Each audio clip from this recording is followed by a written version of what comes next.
Tonight, we have a bona fide mystery on our hands when it comes to the Grifties voting thing that was going on in the communities. It turns out a mysterious and strange thing happened, and we talked about it on a stream yesterday on Twitter to try and prepare to bring it to you guys live and to be able to let you know what happened. And it was pretty awesome because two members of the Grifties voting team came in and gave us a little bit of a perspective. We're going to talk about that. Though the main topic tonight, as you guys know, Busy, cut the music for just a minute. Just cut it for a minute. I want to talk to them. I haven't talked to them in a few days. I want to talk to them. Cut the music, man. You need to get your microphone out. Get your microphone hooked up. Tiffany, thanks for... Oh, yes, that's what I'm talking about. Thank you. So listen, here's what's up. I'm, of course, as I told you guys, editing, scripting, and putting together the Molly GoLightly Letitia fundraiser video.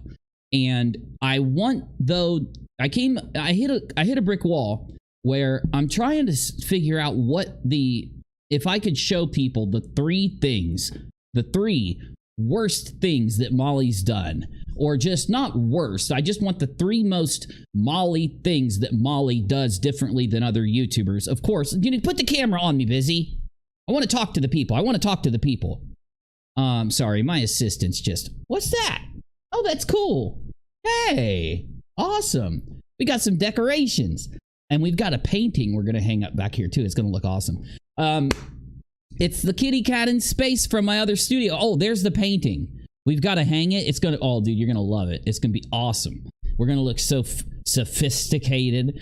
But I want to be able to get the top three things that Molly has done that would be able to show people that are coming in that maybe don't know, because I don't think a lot of people are going to know who Molly is when I upload this video that watch my content on that channel, my commentary. I think that most of you guys will know who she is, and a good portion of my audience will remember her from the Gabby Petito situation. But I don't think that me coming in and showing, I hit this thing and I'm like, no, three things isn't going to show anything to people. You know, it's like, what am I going to do? Say she doxes people like crazy and show them a few examples of her doing it? Like, no, that doesn't work.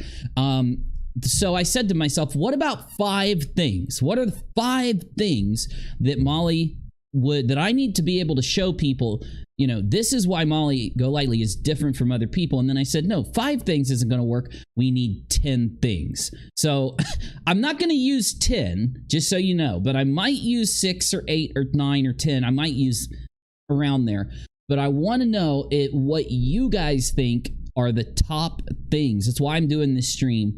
So after I get done talking to you and showing you some things, I'm going to go to the live chat and I'm maybe do some votes, maybe not, but we're going to figure out, you guys are going to help me remember certain events that need to go into this video. So there you go. We can get back to the intro now. Just because I want you guys to know that up front so that you're thinking about it, so that after I tell you what's gone on, because Molly and Charlotte, who we've talked about in our last stream a few days ago, were high up in the Grifties under a certain lobster man.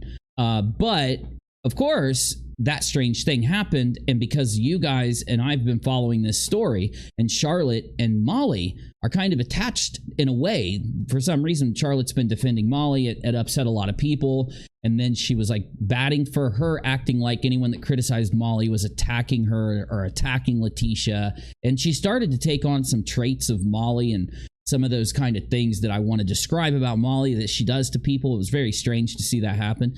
So to see this thing happen to the Grifties that only really positively affected Charlotte and Molly, the people in the background that have been, you know, watching how the community is folded and shifted said to themselves, and I literally just heard it right before this stream. It's a reason why we didn't stream last night, because we talked about this for a while, and they're trying to tell me what happened, what they see that happened, what they're convinced that happened, and I am disagreeing with them to a slight degree. So anyway, let me stop rambling. I just want to make sure you guys know that we have put the work in to trying to figure out what is really going on out there. It's just that this community, which would be the true crime / maybe like drama / crime community, and then this little sect of them, you never know what's going on there. because they play so dirty, they play so defensively, and they don't have a what would you say, any drive in them to actually be honest. Instead, the main drive from them is obviously to save their skin, to make people think highly of them. And when you mix people who are that way in front of the community, especially after a fraud raiser that just happened, you get a lot of confusion. So we're going to try to work through that. Maybe you guys can help us out. Also, Nonsense has not stopped updating all the craziness that's been happening. Some of you will probably want to know, why didn't I jump online and make some money and actually make some views off of all the craziness that's been happening the last few days? Because I easily could have, and it was because, of course, I was working on the video, and on top of that, I didn't want to we're going to look at it. We're going to talk about it, but we're not getting into that because there's some really dumb stuff happening. I'll give you an example. Somebody named Princess was helping Molly. I'm not going to describe this correctly, so you guys can fix me in the chat. Essentially, Molly was trying to lose weight, and she had someone over that told her, hey, you just said you were going to lose weight. Stop eating that. It's not good for you. Maybe try to eat something different. And then Molly flipped out and was like, you're trying to punch me or some shit. And it was pretty funny. But the thing is, I didn't absorb it in a way that I can present it to you, though Nonsense has been doing a great job. So we might stop over there and just catch up on, because again, I need to be caught up there. If it has to do with the fraud raiser, I'll be interested in maybe talking about it on stream a little bit, but if it doesn't and it's just drama, that's why I've been trying to keep it out of my head, because keeping the fundraiser, the fraud raiser, the Letitia situation, processing it to get it to where I need it to be has been a little bit of a hard task. There's a lot of information. This fraud raiser happened way quicker than any other fraud raiser we've ever talked about, because if you remember, the fraud raiser with the funeral fraud raiser and the homelessness fraud raiser, they went on for like a year and a half before the first fraud raiser, for a year, and then the funeral happened, and then for like another year it all went on until it blew up and it turned into where everybody knew what happened. This one seems like it's already ended after about a month and a week of us covering it, which we came in about a month into the fraud raiser. So anyway, I sometimes will ramble in my intros when I haven't seen you because I've missed you. Let's get this stream going, though, so we can catch up. Go ahead, Busy. Go ahead and resume where we left off. Do you mind? Press the third button on the right, please. On the right! Thank you.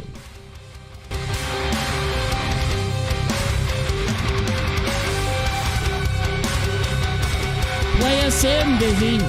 Give us an intro.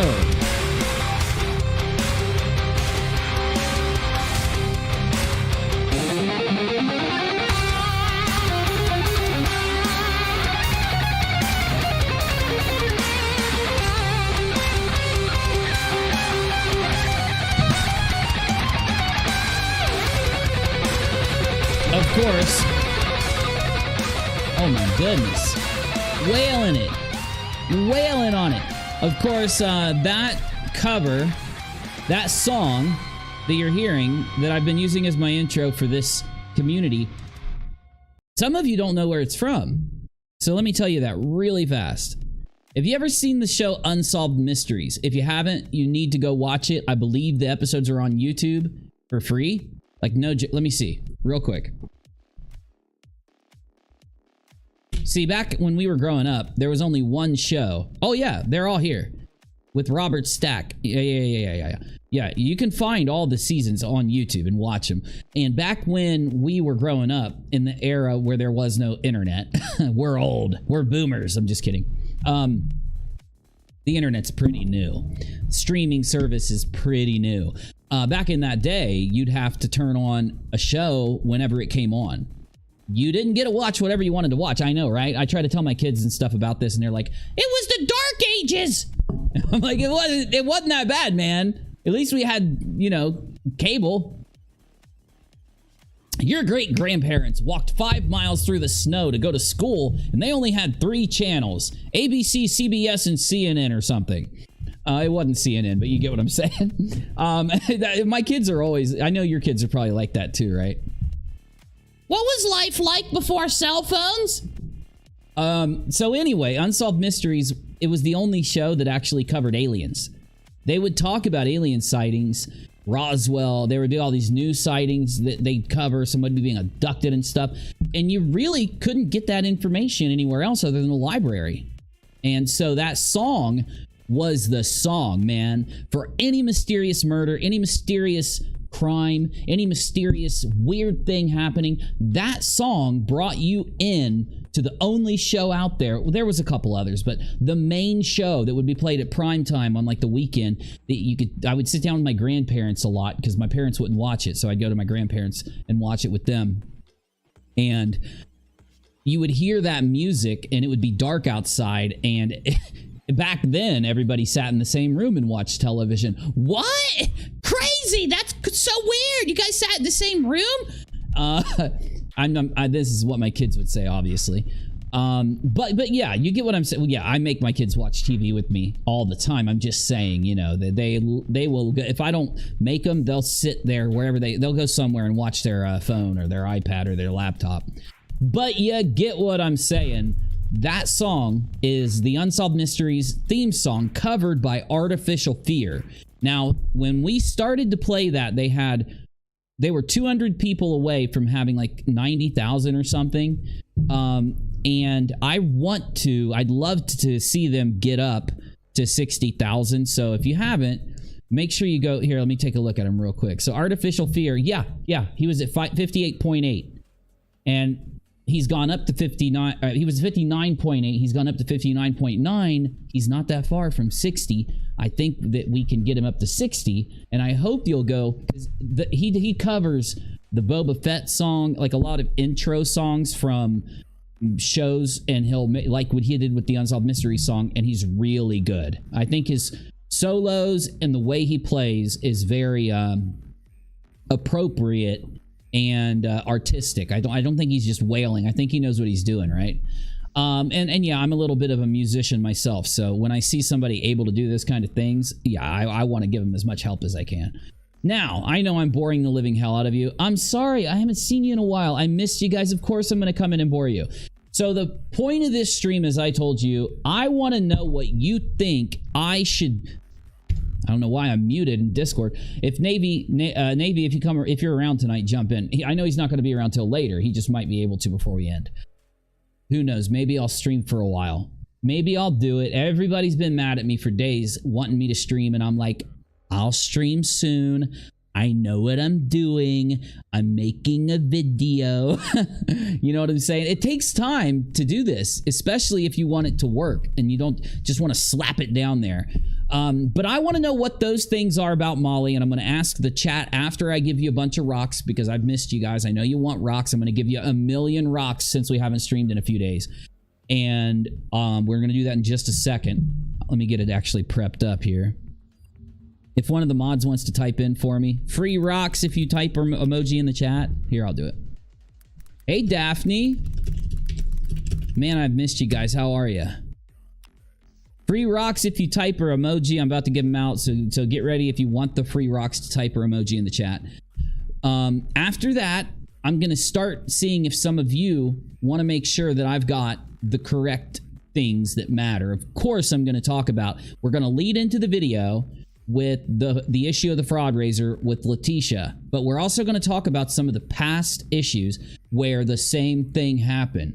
And you guys know more than I do, and that's why I want to make sure that you guys tell me. I want to give you an opportunity before, and literally I'm about to sit down and edit this first part of this video and put it out. So that's why you didn't see me for a few days, and that's why now I'm coming here at the last straw, at the last moment, at the last leg, to make sure that I don't exclude you guys, especially when you guys know way more than I do about what Molly did in the past and what she's known for. And you guys have educated me a lot. You guys were the ones in the chat telling me, you can't give Molly a chance. She's not gonna listen to you. She's not gonna try. She doesn't respect other people. And I'm like, I know, I do know that, but I have to at least give her the opportunity to mess up, give her the opportunity to do that, right? And she took it. She took that opportunity. Also, the third report that I'm sending in, I have to do it tomorrow morning. I have to do it tomorrow morning. And I've got it ready because I have to send in some clips with it. Now, tomorrow, we are going to tag Team YouTube tomorrow night. I know I said this a few nights ago, but then another dox happened. Finally, we've had a few days go by, and I haven't heard about her doxing or going at anybody other than Michelle and like that other person. Okay, let me add the million rocks. All right, I'm about to do the countdown to give you the rocks, and then I'm going to listen to you guys in the chat. So after that, I'm going to hear you guys in the chat. But finally, now you guys heard about Rakita Law being banned. We tried to do a little stream about that and played a video game and, you know, talked about what happened with Rakita. Let me go ahead and do the countdown. The reason that I think Rakita got his channel back, he did get his channel back, is because there was a big group of people, like creators from all over the platform, went to Twitter and tagged Team YouTube along with everything that Rakita and Nate and everyone else did to try to help him. So here comes the payout. And there it is. I've just paid you 1,000,000 rocks. So we're going to try to tag Team YouTube and let them know we would like some assistance. Why is it that someone can dox people openly like she has? Why is she allowed to go on other channels, baiting them with the size of her channel to show her nudity on that channel? Why is it that she is allowed to do these things that like a creator like Rakita Law gets banned? Now, he did get his channel back, sure, but he got banned literally over people spamming his channel. Other people get banned for doing what Molly did. And there's another person on the platform who does the same thing Molly does. So what is it about these people? And I think what we're going to end up finding out is that Team YouTube and YouTube itself does not know anything about these people. They have they're not that big of a team. They're not that big of a business.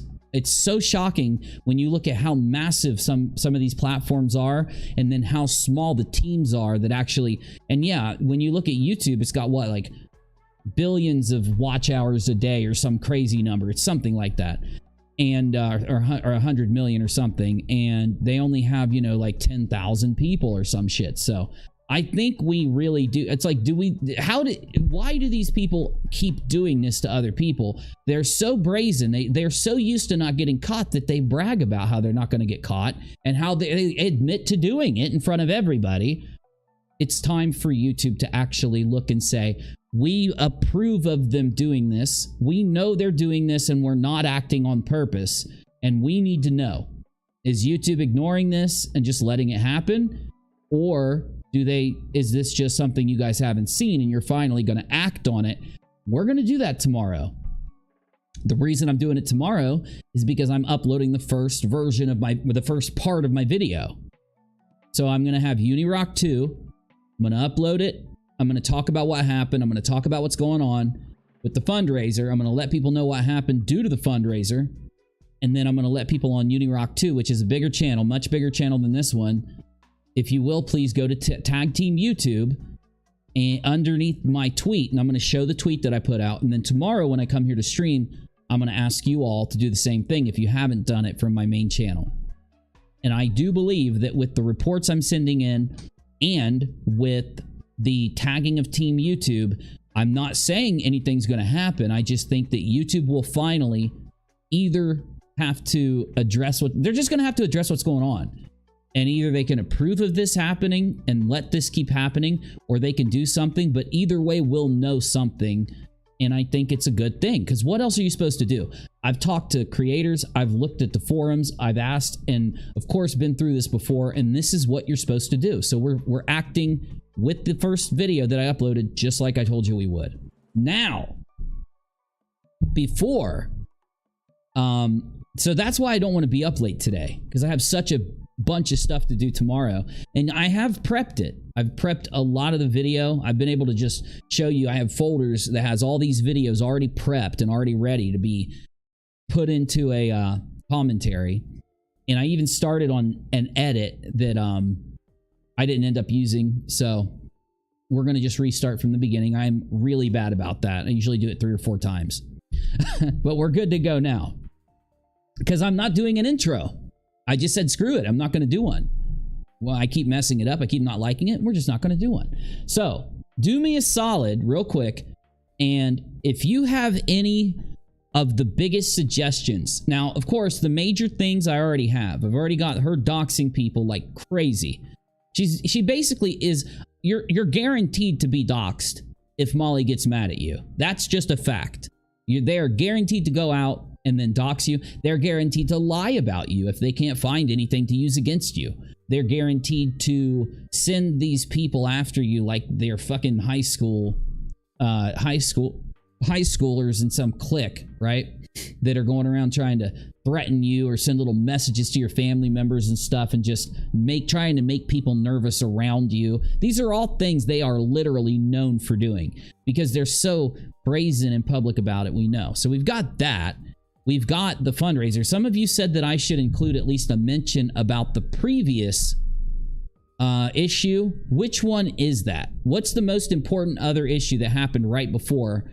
What was the thing that happened right before Molly? Because you guys have told me about two of them, and I only want to mention the latest one. So was it the Shannon thing? You know what I'm saying? No, Jillian, you're not blocked. I'm just now looking at the chat, so. Do you know the IP2 community? Of course I do. I've even covered, like, I covered Alice, the thing that happened with Alice in the IP2 community, and Andy Dick. Man, that was so... You know what makes me upset is that I haven't been able to look at any of that lately, because it's so crazy. Summer Wells or the Cash Gurnan? Which one? Is that the same issue? I never covered the Summer Wells thing on purpose, just so you all know. No, we just got started, Zynga. There's really not much of a replay. I just droned on about, you know, my video making process I've been doing for a few days, so. Oh, no, you don't have to say sorry, Jillian. No, it's fine.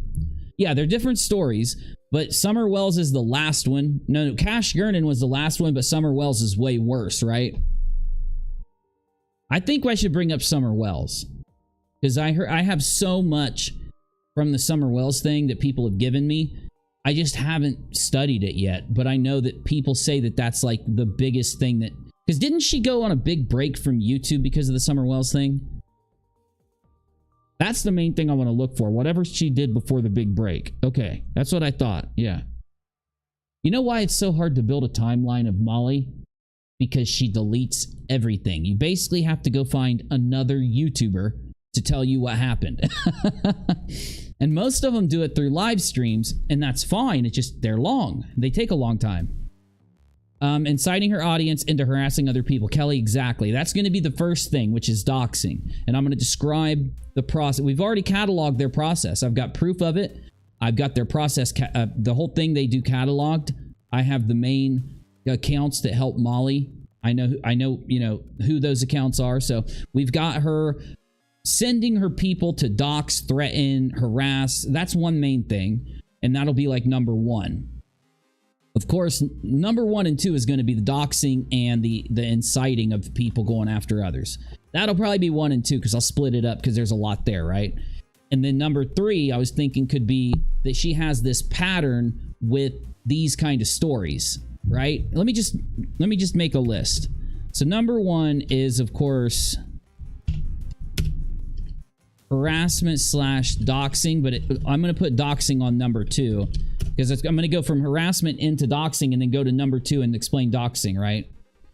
And then she should be reported for how she brings folks on and harass them, whether they are sick, poor, whatever the case may be. Yeah, we've made sure to take several of those big cases of the videos that we had and got them. We have them all packed together. So this is going to be something we tag Team YouTube with. We're going to tag them with these things and just ask them, why are certain creators allowed to do this? Why is she allowed to do this? And, you know, it's always good. Like, it's a process. First, you get everything together. You send some stuff to YouTube, which I've done twice. The third one was going to happen last Tuesday, maybe, or some shit. And then there was a bunch of doxings that happened out of the blue. Like, I come sit down in Discord and everybody's like, oh yeah, we got a bunch of doxings. We got video of it. I'm like, oh my God. It was like she was doing a new dox every day. And it would be a video of her literally holding her phone up and just showing these people and then their audience members saying some of the most foul shit and then admitting that they went over and mass reported them and messaged them and all this stuff. So, you know, we have all of that. That's 1 and 2. And then 3 is going to be the pattern, the stories. So it's going to be, how do you say, I'll just put using, no, that doesn't work. Manipulating / grifting off of tragedies. Okay, so that's number 3. Manipulating and grifting off of tragedies. And what I want to show there is an actual pattern of behavior where, so pattern of lying on a side that riles up people. Example would be an example would be blaming the victim, turning groups against the victim, and then I'm going to put Dre. So I've got that down for 4.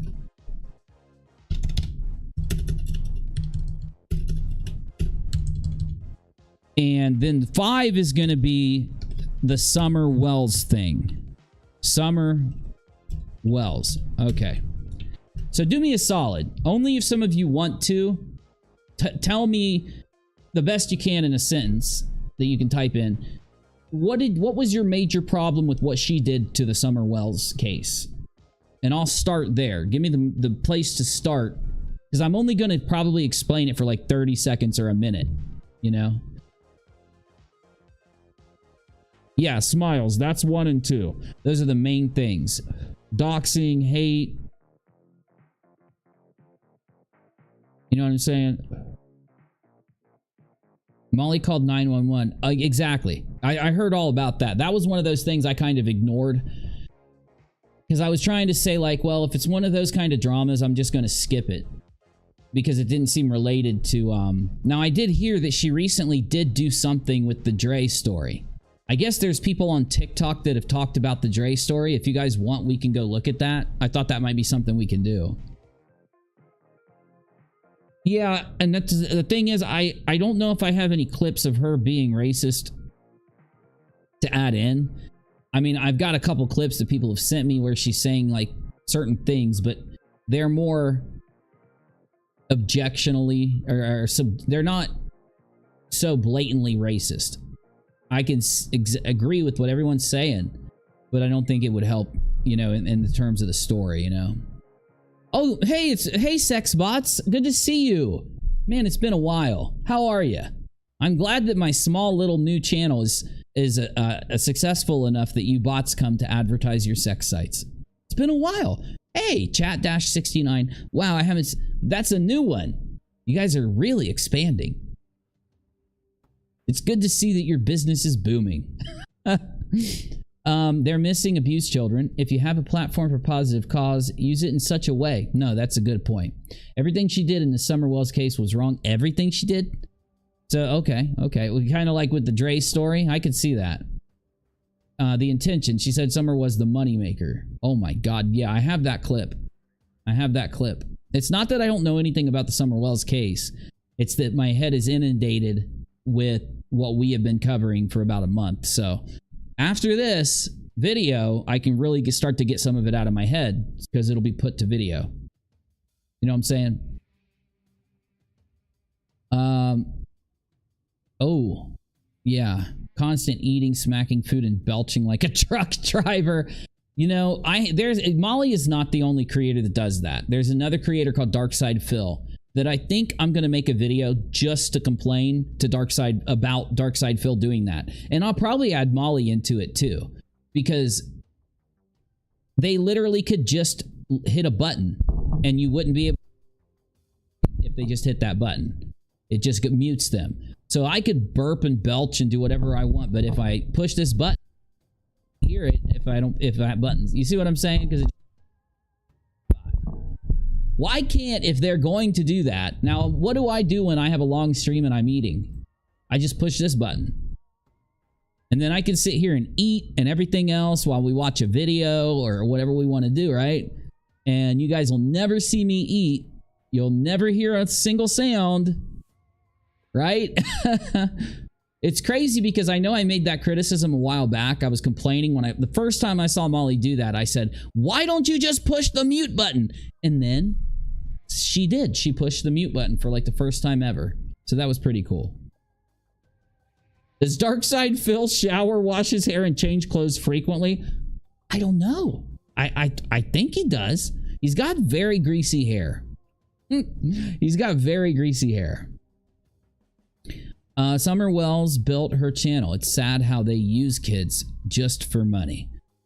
Yeah, I've seen some... Look, I've been on YouTube for a minute, y'all. And I've seen some insane shit. I've seen some of the nastiest stuff. I saw a guy, when the border crisis was popping off, I saw a guy go down there. He was a UFO channel. And he started to cover the border because he lived by it. And he faked himself being shot just to try to have a viral video and make money.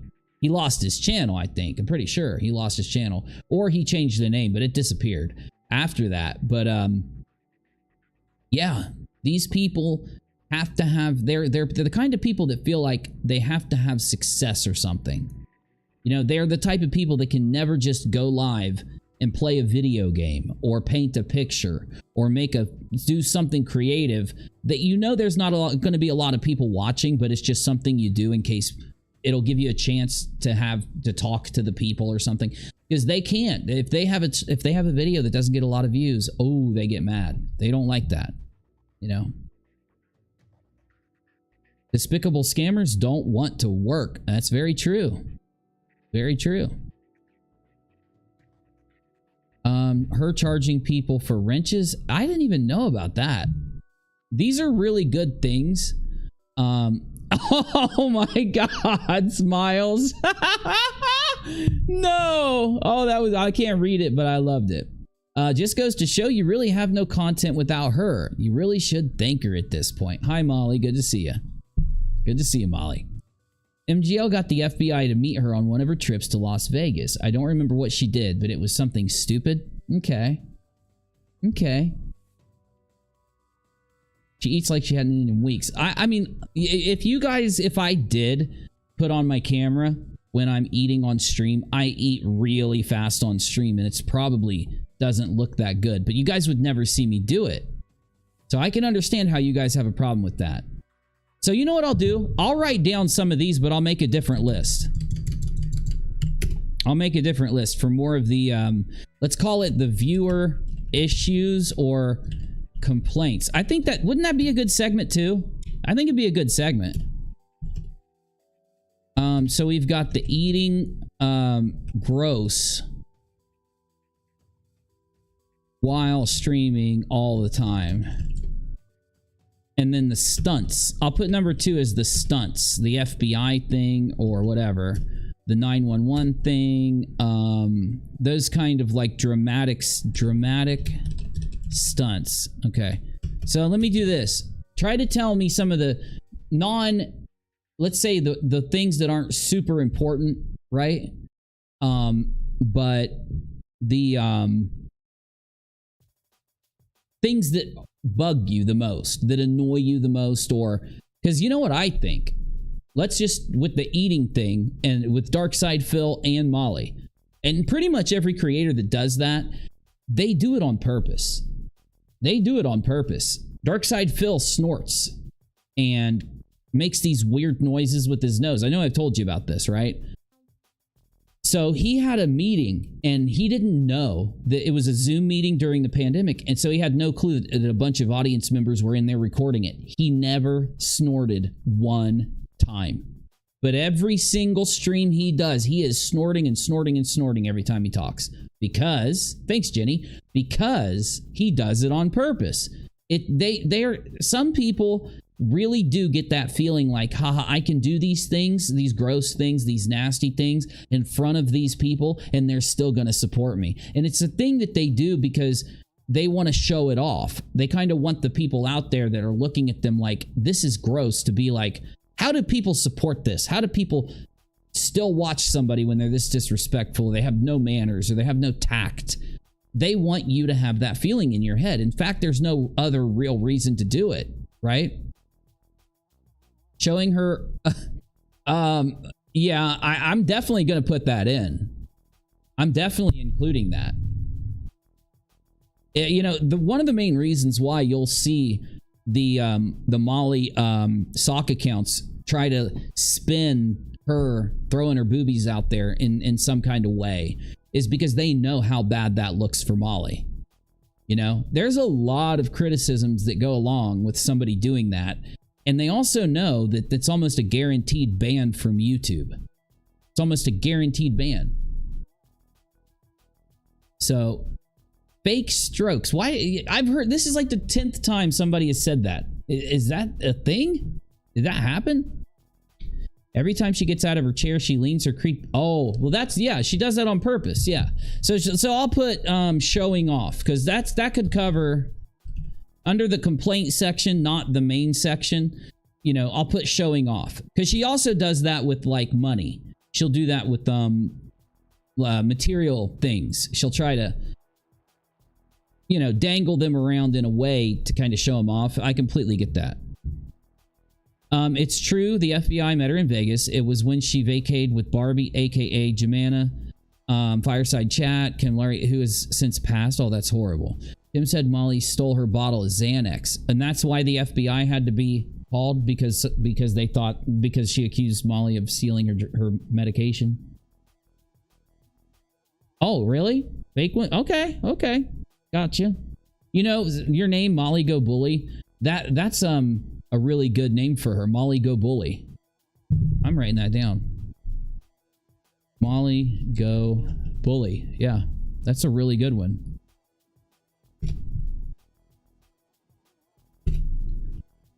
Yeah, you know, Molly's hardcore supporters do not want a commentary video out about her.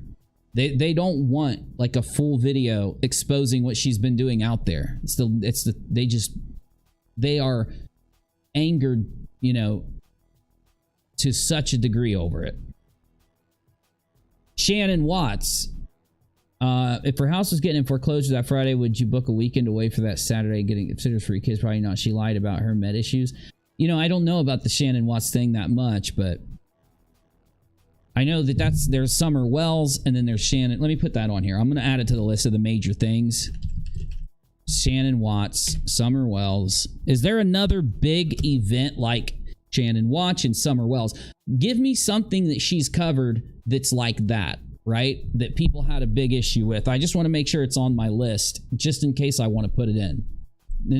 And then this is just the beginning. This is the first video. So the other videos are going to be more in-depth explanations of these things, like the other parts of the video. So gave her daughter temperatures every single night and would not care as porn punishment. Wow. She blamed the mother in Philly. I believe it was the father and the three. Yes. Okay. Army wife. Do you know the name of that case where she blamed the victims for being murdered? Like what was the name of that case? Because if I have the name of it, I can.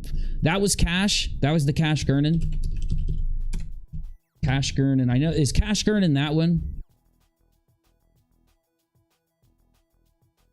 She asked Justin if he sticks celery up his butt and then asks him if he eats it afterwards. What the hell? She started a YouTube dragging an SA victim and defended the accused. Yeah, was that Summer Wells or was that the other one? Shannon Watts. Watts, okay. Oh, that's not Cash. Can you guys tell me what happened with Cash Gurnan? Because I can go in and dig videos up and watch them, but it helps just to get a little brief from you. It's a lot quicker just asking you guys. The guy in Oklahoma with 3 kids. Melissa Schumann. Okay. Yeah, just major cases that Molly covered that she's either deleted or that there's not, like the bad things she did, she deleted, because I know she does that a lot. She's really an emotional responder. She's kind of a reality TV actor, and she puts herself on YouTube, and she takes the formula of reality TV, which is to dramatize these small... Have you ever watched Big Brother? So Big Brother will have these events that I don't think it's inappropriate to dramatize those events in a reality show. Like if you watch Survivor or Big Brother, there is these dramatized events that in reality, if you just sat down and explained them to people, they'd be like, okay, who cares? But when you watch it unfold on the reality TV show in this isolated environment, it actually becomes this kind of dramatic thing that you're witnessing, right? 80s girl, hey, Uni, what's up? Hope your weekend was good. It was great. Yes. I got a lot of rest. I got a lot of video work done. I got a lot of scripting done. I got a lot of processing done. So tomorrow, without any hitches, I'll have a video on the Molly thing, part 1 on UNIRock 2.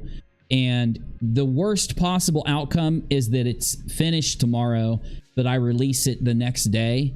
So that would be what, Tuesday morning? But if all goes according to plan, it should be out in the late afternoon tomorrow. If I don't get it done until the evening, it'll be in the morning the next day. I'll definitely let you know. And we're going to stream tomorrow night because we're going to tag team YouTube when that video gets uploaded. That's going to be when we do it. She harassed Cash's family. Yeah. Shannon Watts murder. Yeah. Okay, that was the one she showed pictures. Okay, hold on. She showed pictures while he was in the casket.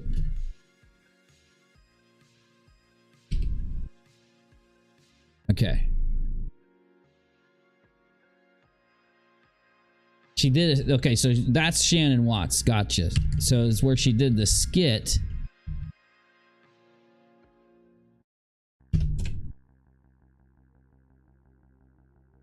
Shannon Watts is where the skit.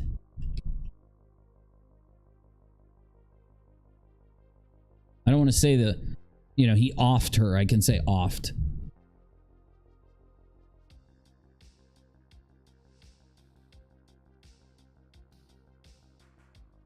She's going to go to Idaho for some reason the next month or so. I don't know why.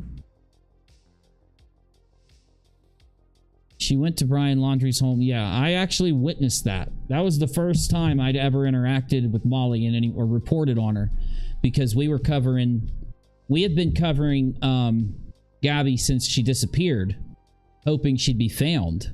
And then the whole thing happened with the van, and then all of a sudden it was Molly and a few other people were taking like laundry baskets and harassing this family. I was completely against it. Like, I don't care how much you don't like Brian Laundrie and if his family was withholding information. I don't care if you don't like him or not. You don't harass a family where you know that Laundrie just offed himself. Everybody knew it. Navy knew it. Even Navy knew. If he was here, he'd tell you. What's up, Navy?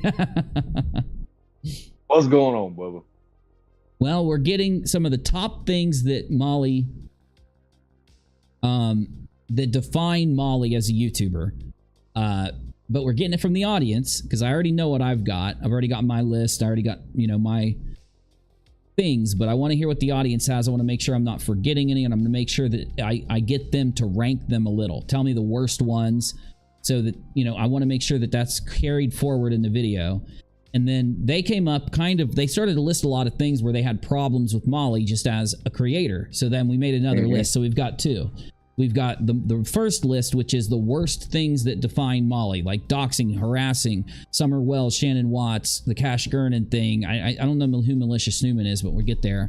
Manipulating, grifting off of tragedies, a pattern of lying on a side of a tragedy that riles up people. Example, blaming the victim, turning groups against victims, like in the Dre situation, Summer Wells, and the Shannon Watts skit where she was acting like the reason that she got murdered was because she was annoying her boyfriend. And though on the other list, we've got eating grossly, the stunts, the FBI, 9/11, dramatic stunts, showing off material goods, material items, and her body.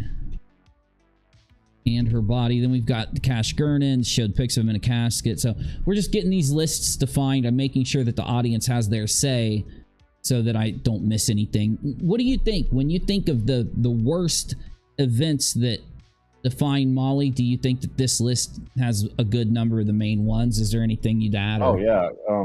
Well, and attacking people that wanted a refund. That's a good one. Threatening to dox those people, right? Or saying that, you know, Miss Letitia was going to dox them.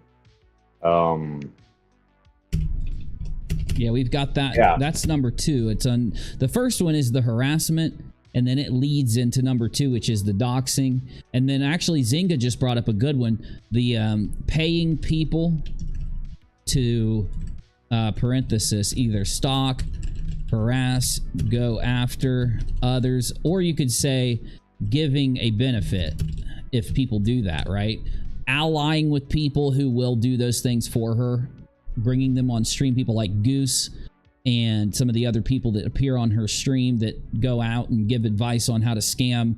Like when they siphon the money, they had this girl on there who rips people off on CASHAPP all the time, and she was describing how to do it and to prevent refunds and all that stuff. So, well, that's the thing. I'm not going to go... as a creator, I won't go after Molly as a mother. And only in the most extreme examples when it relates to a story will I even mention it, like with Letitia. So unfortunately, I'm not going to mention any of that stuff. Thank you, Lauren. I'm your #1 fan. And man, Navy, oh my God. Me and Menace recorded some video. I needed some video for the background of some videos. We recorded it, and dude, the craziest stuff happened in that video game. Like, okay, let me just tell you really quick. I know it'll be boring for the audience, but just let me tell you real quick. We go in, and this really nice ship is in front of us, and we're in a junky ship. So I eject, I ram the ship, kill everybody in the ship, and I take it. I steal their spaceship. So then Menace ends up getting killed, and this dude starts bombing my new ship and blows it up almost. So I eject from that ship, go into the ship that was attacking us, kill him, then I eject from that ship, back into my ship, fix my ship up just enough to fly out of the map, and I get to keep the ship. It was so good. And I have it all recorded, dude. It's going to be the best video ever. It's going to be awesome. Army wife, that's a good one. Now, here's the deal. It'll have to be kind of a separate... If I talk about what Molly did to me, it's going to be under a separate part of the video. It's going to be in the video, and it's going to be used as an example. But it'll be kind of a separate part, right? I don't want to make myself a huge fixture unless I have to be, like when I talk to her and when they lied to me about giving me evidence. Those are going to have to be there. Later on in the video, I'll probably talk about everything that she did to me. So, because I made sure to save evidence of it. You know, when we would see that Molly sent her people over here to attack us, we would just stay live and record them coming into the stream. Yep. So that we could, you know, have examples of their accounts and the things they say and stuff. So we've got a lot of material for the video. Wolf says, Crispy Treats asking to be unblocked. Yeah, and I tried, actually. I did unblock her. It didn't work. I need her channel. So, look, I'm going to show you right now because I really want to unblock Crispy. So, look, if I go in and I see a channel, I've got to go to the actual channel, this one. And let's say that he was blocked from my channel. So I go there and I have to get this link at the top. And I got to copy it, and then I need it to send in to me. Because I need to go to her channel. I got to go to the About section, and I got to go to this flag, and I need to make sure she's not blocked here. And unfortunately, it's a bug inside of YouTube. It only happens every once in a while, but it's the only way that I can unblock Crispy. I want to so bad. If you'll let Crispy know to send her channel link to Navy or one of the mods, I will unblock her during a stream. I just have to have that link. Unless you guys have it. Do you know if you guys have it yet, Navy? She might have tried to send it in. Not that I'm aware of. I can ask Cherie. Cherie might have it. Yeah, if you will. Just see. Cherie, I know Cherie's watching. Cherie, throw in general if you have any link to... If I can get a link to Crispy's channel, I could do it right now, so... Oh! Smiles. That's a great one. And this is going to go on the main list, but it's going to be down on it. So, striking down other channels. Yeah. So she will strike channels, and I'd love to know how she struck down Kool-Aid. Did you hear about that? That Molly struck Kool-Aid? Yeah, I sure did. I think Kool-Aid's back, though, so... I hope so, man. I'm searching. Okay, Kool-Aid is back. Thank God. Okay. And I know that Kool-Aid attempted to reach out to Molly and say, listen, don't take my channel away. Now, one of the things about Kool-Aid, there was a lot of things that Kool-Aid uploaded about Molly when Molly was just being funny or just being herself. You know what I'm saying? Mm-hmm.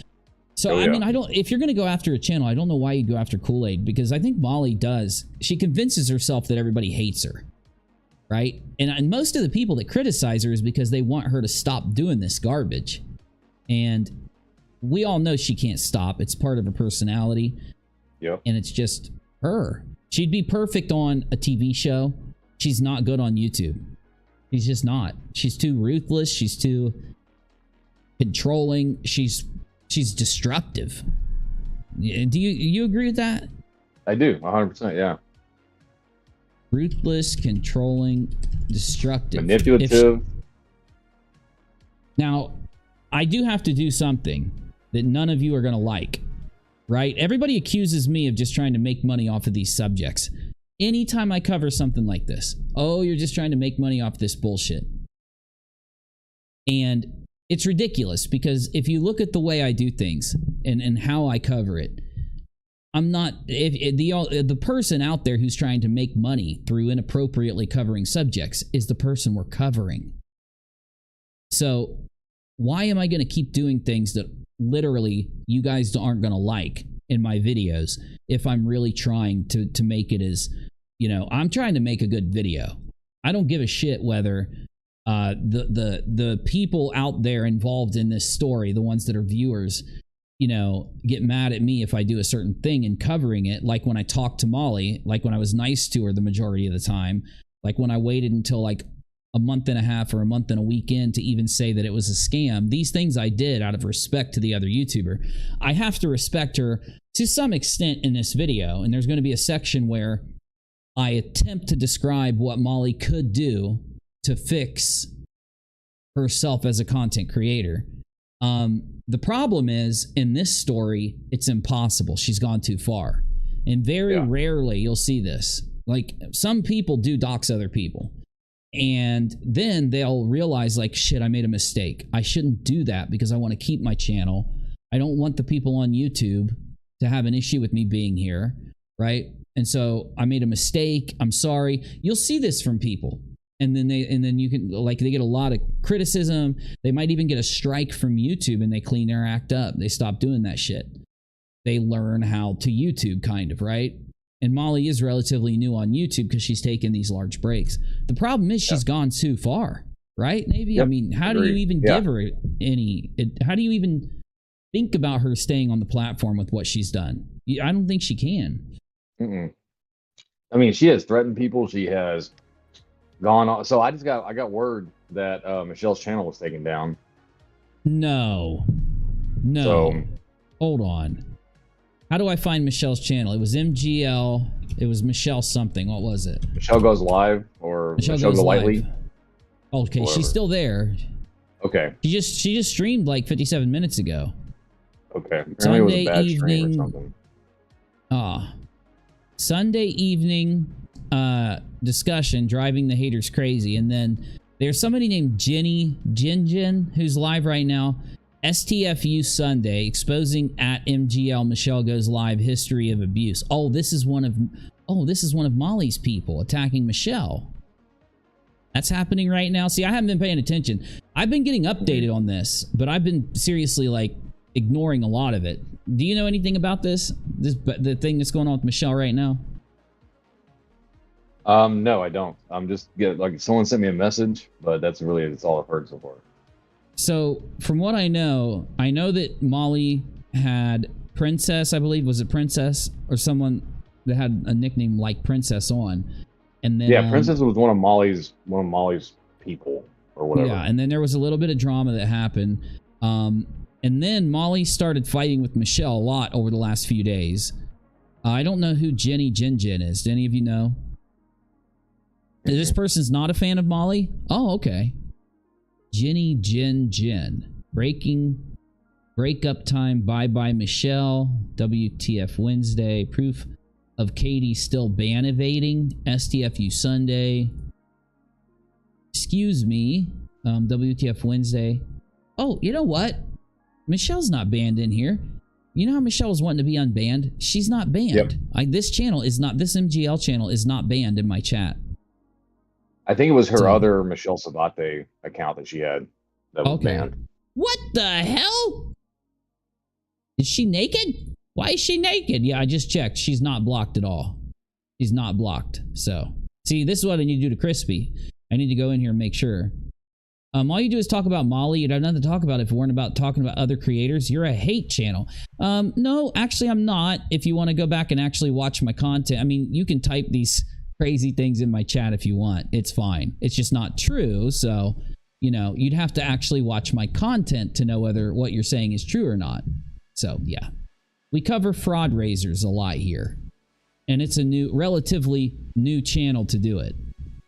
Do you see what I'm looking at, Navy? You can't see it, can you? Well, no, I can't see it through here, but I can see it on there. We go. Yeah, Michelle's using a image of her in a bikini on her front image for some strange reason. I don't understand why. House of Williams was the one fighting with Michelle on MGL's channel. Well, yeah, there's just this large amount of battling with Michelle and other people. I'm not going to get, I don't think there's any real reason to get into it, right?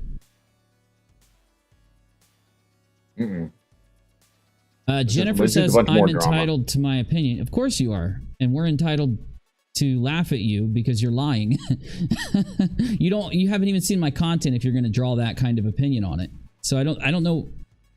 You obviously haven't watched our channel. So we've been extremely fair with Molly the whole time. And I don't. So tell me this. This is fun to do sometimes. So let's just do it. Who is this person? Jennifer. Tell me this, Jennifer. What do you think about Molly's channel? What do you think about Molly when she's doxed people, attacked people? Do you think that should be allowed on the platform? What's your opinion on the things that Molly's done that is a complete, like, terror, a complete, what do we write? Ruthless, destructive behavior on YouTube towards other creators. You're just okay with her doing that. But you think that us covering the fraud raiser from Molly is somehow hating on Molly when we're covering her true actions. We're just literally covering what she's done factually. That's hate. But doxing and attacking people is not. Tell me what you think. I don't even know who Vinny is. Yeah, I don't know any of those people. Yeah. Yeah, apparently Michelle, according to what the live chat is saying, apparently she's been blaming Vinny. One of Michelle's mods blocked 100 people, and then some guy named Vinny, I guess, is sending people to attack her channel. I don't know. That's just wrong. Yeah. It's wrong. Out, like, it's wrong to do that. That's so petty and dumb, because you just go into your channel and hit a couple buttons and it undoes it. It's just petty and dumb. But I want to wait for this person, Jennifer, to respond. I want to know what she thinks. I want to know how she determines that the content I've done here is somehow hate or wrong towards Molly, yet what Molly does is somehow appropriate or something. I do want to hear these people to see, because she's acting like she actually holds a good opinion, and she's not just lying. So if you want me to respect your opinion, I will. How do you draw your opinion knowing that that's the truth, that that's actually reality? Right? I mean, I'd love to know the logic there. That way I can understand your opinion. In fact, I'd love to bring you on to talk to you. Though you probably don't want to. I don't agree with everything Molly does, but she's helped several people. If it was fraud, it's on Letitia, not Molly. That's not even what I'm talking about, right? You are basically saying that my content is somehow hate or wrong. And what you could do is call to what I've done. So what have I done that's... And I'm trying to... You said you want me to respect your opinion. You don't want your opinion just wiped away. Well, okay, fine. If you have a real opinion, if you're being honest, I'll do that. But I don't understand how I've done anything that wasn't fair to Molly this entire time. I've been literally... the same judgments I've given Molly... If you took Molly out of the seat and replaced her with any other creator, PewDiePie, Markiplier, I don't know, a small creator, I would criticize them the same way for their actions. Molly is not being criticized for being Molly or doing what Molly does. I've said the entirety of me covering this that's fine. Molly has been criticized only when she's done those things like I've named. I'm having a hard time getting to. I really don't think you've watched my content. I think your list, maybe if you are being honest with me right now, you've probably listened to other people about what I've said instead of watching it yourself. I don't know. Well, Michelle's not a creator. Michelle is a channel that's trying to purposely Michelle's kind of doing that thing that this person just described, where she's hating on Molly, trying to use Molly and use Molly's channel to do something. Michelle doesn't have her own content. Michelle is actually hating on Molly through Molly's content and trying to basically exist on YouTube that way. And which is what this Jennifer person had said we were doing. But see, that's the thing. You can actually look at what people do, the evidence of what people do. If you're not like Molly and you don't delete the things you do, which I don't, you can actually judge me on what I've done as opposed to just making stuff up like Jennifer is. So.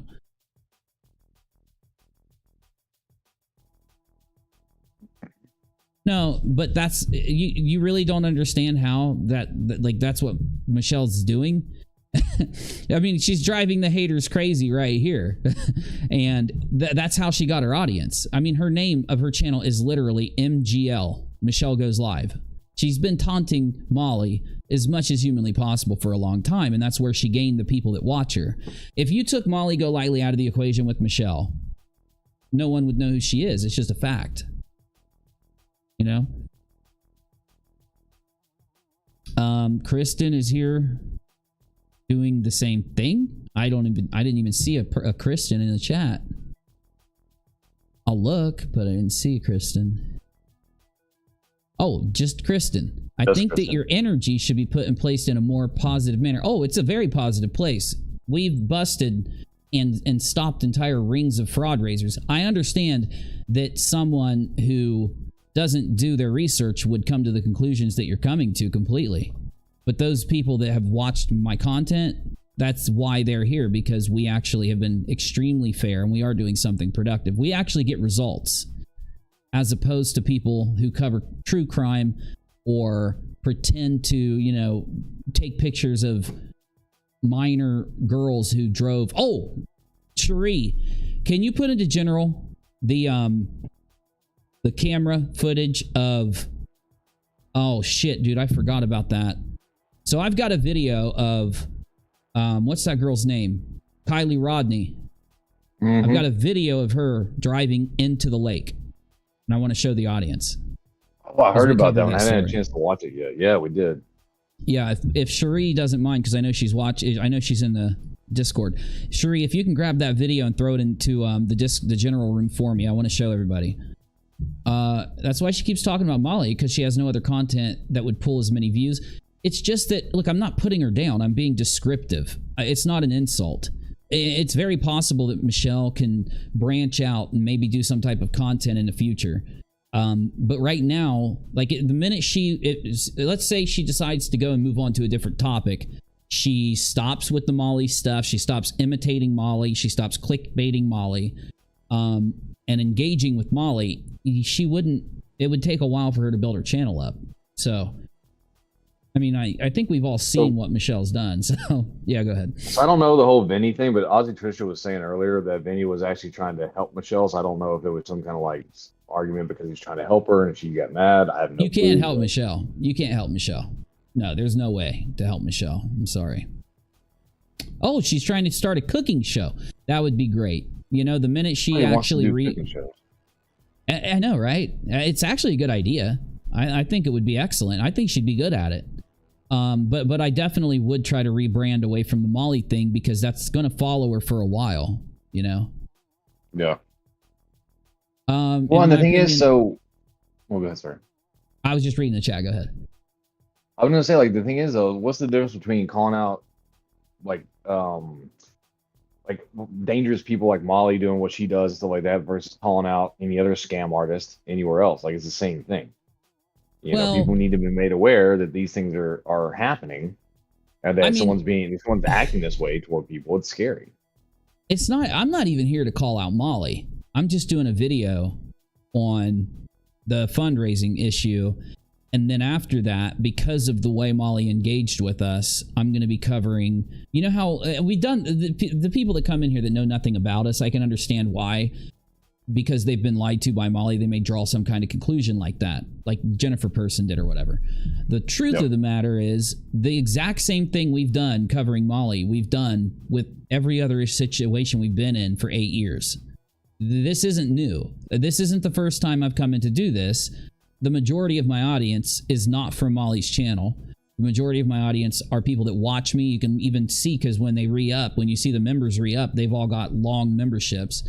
And this is a relatively new channel, yes, but my main channel and our main brand of content is the same thing for years. So, I mean, you know, unlike what Michelle and Molly are doing, where they're going to just go into YouTube and winging it, we've actually came here with a format and a process where we use our live streams to build into the commentary videos that we release, that actually, unfortunately, started to have a positive effect on YouTube years ago. I didn't mean for it to happen. In fact, I tried to stop doing that because before I had done this content, I was actually busting conspiracy theories successfully for years. And I had a really big channel that did it. And YouTube banned, as we all know, conspiracy theories, whether you're debunking them or whether you're not. And they restrict your channel if you cover that shit. So I eventually moved away into general commentary. And then unfortunately, we bumped into people who came to us and bugged us, wanted to be on our show, wanted to hang out with us, who were running a bunch of fraud raisers. So after a few years, we ended up busting maybe 12 or 14 fraud raisers. And we started to cover other fraud raisers on the platform because we noticed that when we had our giant audience, which was a debunking audience, an audience that had come from our content going into any mystery or conspiracy on YouTube, getting to the facts of it and showing people what it really was. When we took that process and applied it to the fraud raisers, it works. It works whether you're debunking a fraud conspiracy theory or whether you're covering a creator or whether you're covering a fraud raiser. Regardless, the process that we use works to make videos.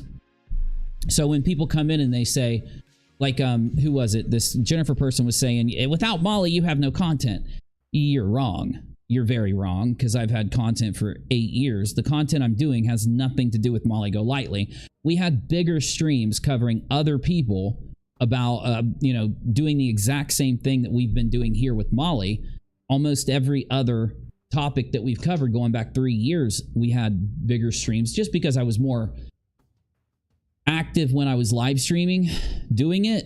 Like I've done less live streaming. I've realized that I want to do less live streaming when we do this, and so we can move on to more topics, get more fraud raisers, get more scams covered. But my first video in this playlist is called Crowdsourced Criminals, and my first video in it was back in like 2016. And if you come into this situation where Molly and her simps are going around saying Uni's just a hater, Uni's just obsessed with Molly, this is exactly what they said when I was busting the previous fraud raiser and the previous one and the previous one and the previous conspiracy theory and the previous conspiracy theory before that. Every time people like Jennifer come in and they say that it's like clockwork. I predicted they would. And they're going to do it up until we cover something else. When we go to cover something else, when we have the same numbers, we have the same people watching, we have the same amount of support, and we move on and cover another topic, they're all going to just, even though they were wrong, they'll never admit it because they are what they are projecting out to these other people. And it's fine. I mean, what do you expect? It's the internet. Do you really expect somebody, when they can just come into a live chat and say whatever they want in the most uncontrolled, dishonest fashion, are they really going to take a couple hours to figure out the truth before they do that? No, it's a live chat. They're just going to throw it out there. Some people are. But I'll say this to those two accounts that were running their mouths. You're number 5,862. We've seen 1 million of you. Some of the people that are long-term members used to be just like you. But they actually, because they were honest, fact-checked themselves, figured out they were wrong, came back and started hanging out in our chats and having a good time. Because unlike Molly GoLightly, who tries to get you to believe she's doing something positive by just, I won't even go into all of it, but you get, you know, doing this to people who are experiencing these tragedies, trying to convince you that she's getting justice for someone. You realize she's never gotten justice for anybody. She's never done anything good. Now, she may have done a fundraiser on YouTube where the money went directly to a charity. But that's normal behavior for any business or any person. You know, you can't sit there and say, I did a fundraiser for a charity. So all the doxings, all the harassment, all the threats, all the mean, evil things I did to people that were going through the worst tragedies in their entire lives. Losing their life partner, their husband, losing a daughter, losing a child. Molly goes in and does the grossest, most disgusting, most unprofessional behavior you've ever seen directed directly at those people, insulting them, calling them murderers, putting them down. And every accusation she makes, everything she says, when she realizes, oh shit, people are starting to get mad at me and come against me for saying this, she stops doing it, deletes videos, and moves on to do it to someone else. That's the thing you're describing in the chat is Molly. Now, luckily, she's finally had a creator that actually does commentary videos, who actually has an audience for those videos come in, and I can put to history the things Molly keeps deleting, because the internet is forever. All those clips exist. It's not, you guys think like Molly gets justice for Marvon in 3 weeks, a month, covering things, giving all the money to a random person who's never even been around Marvon instead of giving it to his child. Oh, great job, Molly, right?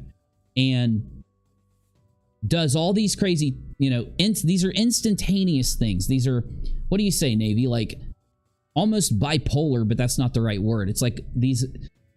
reality TV is the best way to describe it. Yeah. And that's where I'm at in the video that I'm making. I've come to realize Molly is, when these reality TV stars go in and do reality TV, they have to take these mundane events and somehow figure out a way to make them into a watchable like drama in an instant. It's a performative thing that they're recorded doing, like a performative show that they do, right? But they get recorded, and then the reality editors go in and they create these dramas, and that's how you get these shows. Molly is doing what these actors in these reality TV shows do on YouTube, which is fine. In fact, it would be a great formula. She'd be able to have a huge channel doing this if it wasn't for the fact that she targets people that have literally just lost a family member, that have a child that's been bye-bye, that has a husband that's going bye-bye. If that wasn't the case, she would be successful. But because she uses the virality that the tragedy brings in order to get the mass audience that comes in. You see, Molly doesn't have an audience. She's fooled you. She doesn't have content, right? Molly is clickbaiting in a general performative fashion a tragedy. The tragedy is what brought all those people in. Now, in order for you to determine whether a content creator is actually making money off of themselves or making money off of the people they're talking about, it's the format. It is the content that they bring. Do they actually bring you something? Are they bringing you a format? Are they bringing you a show, right? Or are they bringing you a thing that they do? Or are they just using another person to try to draw people in to listen to them, and then trying to go by the seat of their pants to keep certain portions of the people they brought in? Now, let me go ahead. I got to do this. I'm sorry. I got to do a rant. I got to do a presentation. I got to do a rant presentation. This is Molly GoLightly. Here's what she does. Here, Davey, let me show you what I'm doing here. This is what she does. So you've got a mass amount of people on YouTube. You got a mass amount of people. And it's like a wave on YouTube, right? And it's an algorithmic flow of millions. And as this flow goes on, it'll hit points where these big videos will siphon, or these big topics will siphon people in that end up watching, and then based on what's going on, a certain amount of people may stay and watch or will go. Okay? Molly targets some of the biggest tragedies. So we're talking murders, we're talking tragedies, we're talking someone in a coma. She targets these things that, because of the extremeness, the amount of damage to that family, other people imagine themselves in that situation. Other people feel a sympathetic reaction to the fact that this kind of thing happened. You got a soldier with mental issues, and he does this to himself. And now the family is victims of this tragedy. You can't blame Marvon because he had an illness. Marvon would have never done this to himself if he didn't. So it's a tragedy. It's an issue. And because it was attached to a person, Dre, who already had, Dre was 600,000 or 700,000 followers, already had a massive group of people. So this mixes together. These two things mix together. There are people out there that have heard of the tragedy, that are people out there that have heard of Dre, and people out there that have heard the controversy in the situation. So these two waves get mixed into one wave, one giant wave. So what Molly did, she went into a bunch of groups on Facebook. She went into a bunch of groups like on Reddit and in other places like, TikTok, and put out as Melissa, oh my God, if you care about this event, you've got to go to Molly GoLightly's channel. She covered it. And then we even have people responding. We showed this. And they say, whose channel is it? Where do I go? Molly GoLightly. She doesn't say my channel. Never once does she do that in the beginning. So she's going out and just fighting as hard as she can to get a little bit of virality. She's not only clickbaiting Dre and using Dre's following. She's not only clickbaiting the tragedy and using that. She's also clickbaiting this kind of work she does. Now, also, I see Molly going out there and doing that. And then after seeing Molly use a group of people to dox and harass, you know that she was using a group of people to go out and advertise her coverage. So she had this harassment little group of harassers going out and advertising her in the beginning. And what they do is they drive Molly, instead of Molly covering it and not getting that many views on the situation because she's just a random person covering this, Molly, I could go over all the tactics Molly uses, like trying to inject herself into the story, find a relative, find a side of the story that will actually have her talk to them to give validity to her and to add more views to her. But what she does is all of these kind of clickbaity things that Molly is doing has nothing to do with her live stream, her talent, has nothing to do with her coverage, the videos that she's doing, the way she presents the information. None of it. None of it has a thing to do with her. She does all those tactics to get herself to here. She did it with everything she's ever covered, in fact. The same thing with the Summer Wells story. The same thing with the other stories that she popped off covering. Gabby Petito. Every time she has this formula to try to get as much attention as possible and then bring it to her live streams. So the people that are flowing, here's Molly's live stream right here. Here's Molly's live. And what Molly has done is to do all of these different things to try to drive that wave of people straight into her stream. Okay? Those things, those methods that she's using aren't based on her at all. They're based on, they are desperate things. They are things that creators don't do because they don't want to be found out about doing it and then shown to be frauds. But that's what Molly is. She's a fraud. She uses these tactics to come in and do this. Now, when you have a creator who's out there covering something, like we cover fraud raisers, and we had covered also the Dre situation in a commentary fashion on UNIRock too. And when somebody came in and said they're running a fundraiser for Marvon's family member, and they're not giving refunds, they're doxing the patrons, all these things, because our content, the reason that when we started to cover it, there were all these people that came in is because they came to us due to our reputation or due to what we've done in busting all these fraud raisers in the past. When we bust a fraud raiser, we don't just bust it as a fraud raiser. We've determined many fraud raisers were good. We've shared them. In fact, I did it with Nate the Lawyer's fundraiser. Everybody out there was bitching. All of Nate's haters, which there's only a couple, because Nate's a good guy. There's no reason to hate on Nate. He's never had anyone show any criticism against him that's ever even been valid. He's just a good guy. Nothing he's even done wrong. They even had to cut up a video to frame the man, is how desperately they wanted to have something against him. And they said, well, Uni, you bust fraud raisers, but you haven't even looked at Nate's. And I said, you're fucking lying. I did look at Nate's. I did check Nate's fraud raiser. And guess what? It was a fundraiser.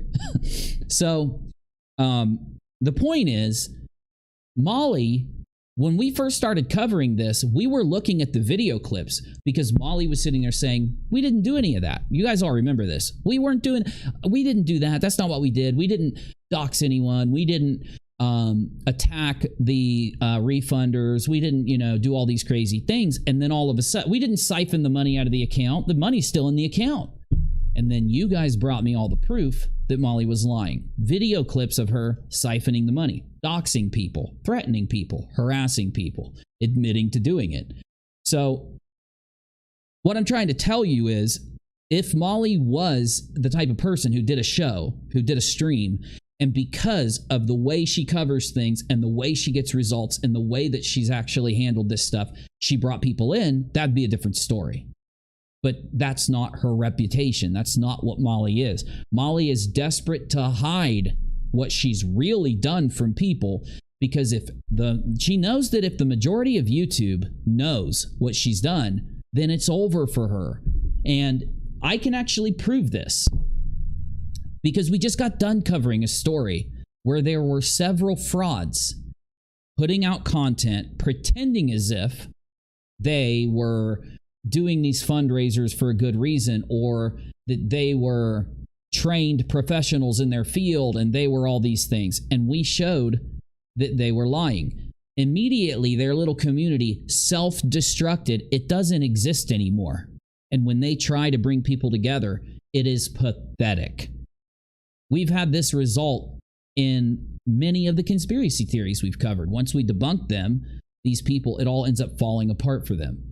So I'm not saying that Molly's different, because Molly, there's no outcome where she's not banned off the platform. And it's sad. It's really sad. I think that's truly, Navy, the reason I think Molly fought us so hard is because she knows that we're going to get to the truth. She knows we're going to get to the bottom of it. And she knows that when we do, that there is no outcome where she stays on YouTube once we know what she's done. It's like when you go in and it's like us going into a village and there's 30 people there and they're all trying to convince us that one of those people is a murderer. And that person's, I didn't kill anybody. That's crazy, right? We spend a month there and eventually we find a videotape proving that they killed somebody. Does that person get to stay in that village after that? Fuck no, they don't. You know what I'm saying? And that's what Molly's done. There are things you can do on these platforms that are egregious, that actually do get you thrown off the platform. Molly has taken extreme measures. And when a normal YouTuber comes in and starts to cover her, she attacks the living fuck out of them, thinking she can scare them away, is what she did with me. She couldn't scare me away, because Molly can't even do to me what other people have tried to do in the past. So the reason she tried to scare us away is because she doesn't want those skeletons to be dug out. She doesn't want people to know what she did. Unfortunately for her, everybody now knows what she did. Everybody's starting to figure it out. And the video's there. All we're waiting on is for a video to get uploaded that catalogs it all and shows the truth of what she's done. That's what my video is going to do. I hope other content creators go out there and do content showing the truth of what happened with Molly. Because, there's not that many of them that will. I do think also that's why she ignored us in the beginning. She ignored us for what? 3 weeks? And then it wasn't even that she started to pay attention to us, right? It's not even that she started to open up some of our videos, watch our content, see what we were up to. She already knew. She was lying. She said she had no clue who we are. You've watched all the shit we've done, or you wouldn't have reacted like you did. She went from not knowing us to wanting me to come on her show and knowing everything that we've done. And that's because she decided to not, she realized this person's not just going to go away. I've got to convince this person. And I do think that's also why she broke down bawling when I talked to her, right? Try to convince me that she's this great person. Convince me that she's the victim. Convince me that she's the best person ever. And truly, it's sad because it's like I've dealt with a child in an adult's body with Molly. Yeah. You know? Well, and another telltale sign is the narcissism, right? So one of the things that happened recently with her was that she was trying to start this, looking into this case in Texas from a couple years ago, and someone got a hold of the family and said, do not talk to her.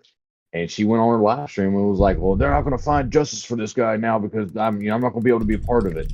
Really? I completely forgot to put my fucking pay link in there, man. PayPal.me/. Oh, good. It's PayPal.me/UNIRock if you want to support us. I forgot to put it in and pin it. So I just pinned it if you guys want to donate. It really helps, though. All you'll be doing is supporting my videos. That's all it does. And Cherie dropped the Kylie Rodney video at the bottom of the channel. Oh my God. Okay. We're not going to look at that in this very second. In like 5 minutes, we're going to look at it because I want to work into it because this is really fucking sad. This video contains subject matter. We have the video of Kylie Rodney driving into the lake. So we've got the entire mystery solved. Normally, I probably wouldn't even play it. I am going to play it because of the amount of controversy that surrounded Kylie Rodney, and it was a lot of people were making it into a big mystery. And I want to show you exactly what happened. So I'll let you know before we show it. We're going to show it here in about 5-10 minutes. I'm very sad for Molly GoLightly because I am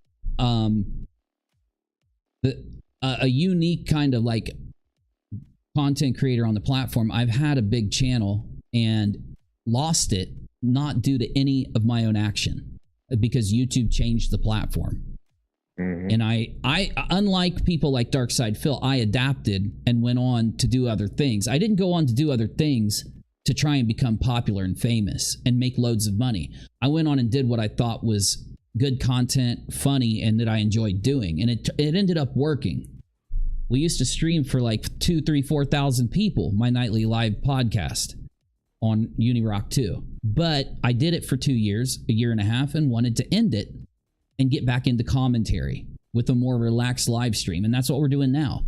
And we've been successful doing this anytime we do it. I don't need Molly GoLightly. You're just lying to yourself. In fact, Rachel was supposed to find the video of me and PewDiePie. Do you know if she found it?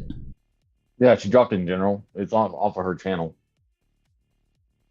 Make sure I can find it wherever you tag you. Oh, no, I'm looking. Yeah, if you want to redrop it to the bottom, that's fine. I'll find it, though. Because I haven't seen it in a long time. I just want to see where me and him said hi to each other. Because I want to put that in my intro. I'm going to put where I talked to PewDiePie, where I talked to Molly, and where I talked to just a whole bunch of people. I'm going to put it into a little intro for my channel. So this is the one that I just dropped at the bottom of general. This is the one that you dropped earlier. All right.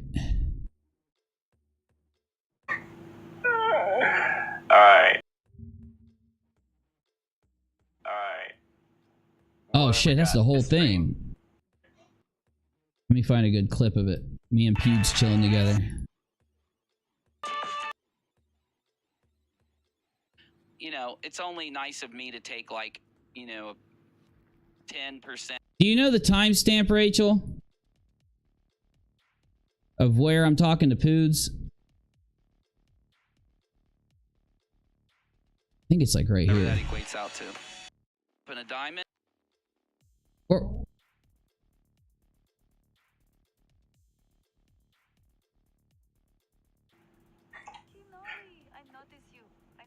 I know that me and him said hi to each other. Someone with a worse camera than me. Great, now I Oh, yeah.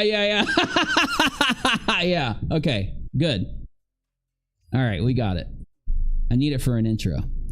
Let's see here. Yeah, he said, is this person with a worse camera than me? Because my camera was really bad back then. I used this like $30 webcam because my main camera broke and I never fixed it. So that was back when we had the bricks behind us and everything. It was awesome. You liked it, Green Frog? I know. He gave me $500. Dudes gave a bunch of people $500. He gave like 30 people $500. It was awesome. Okay, so let's go ahead and get this out of the way. We have I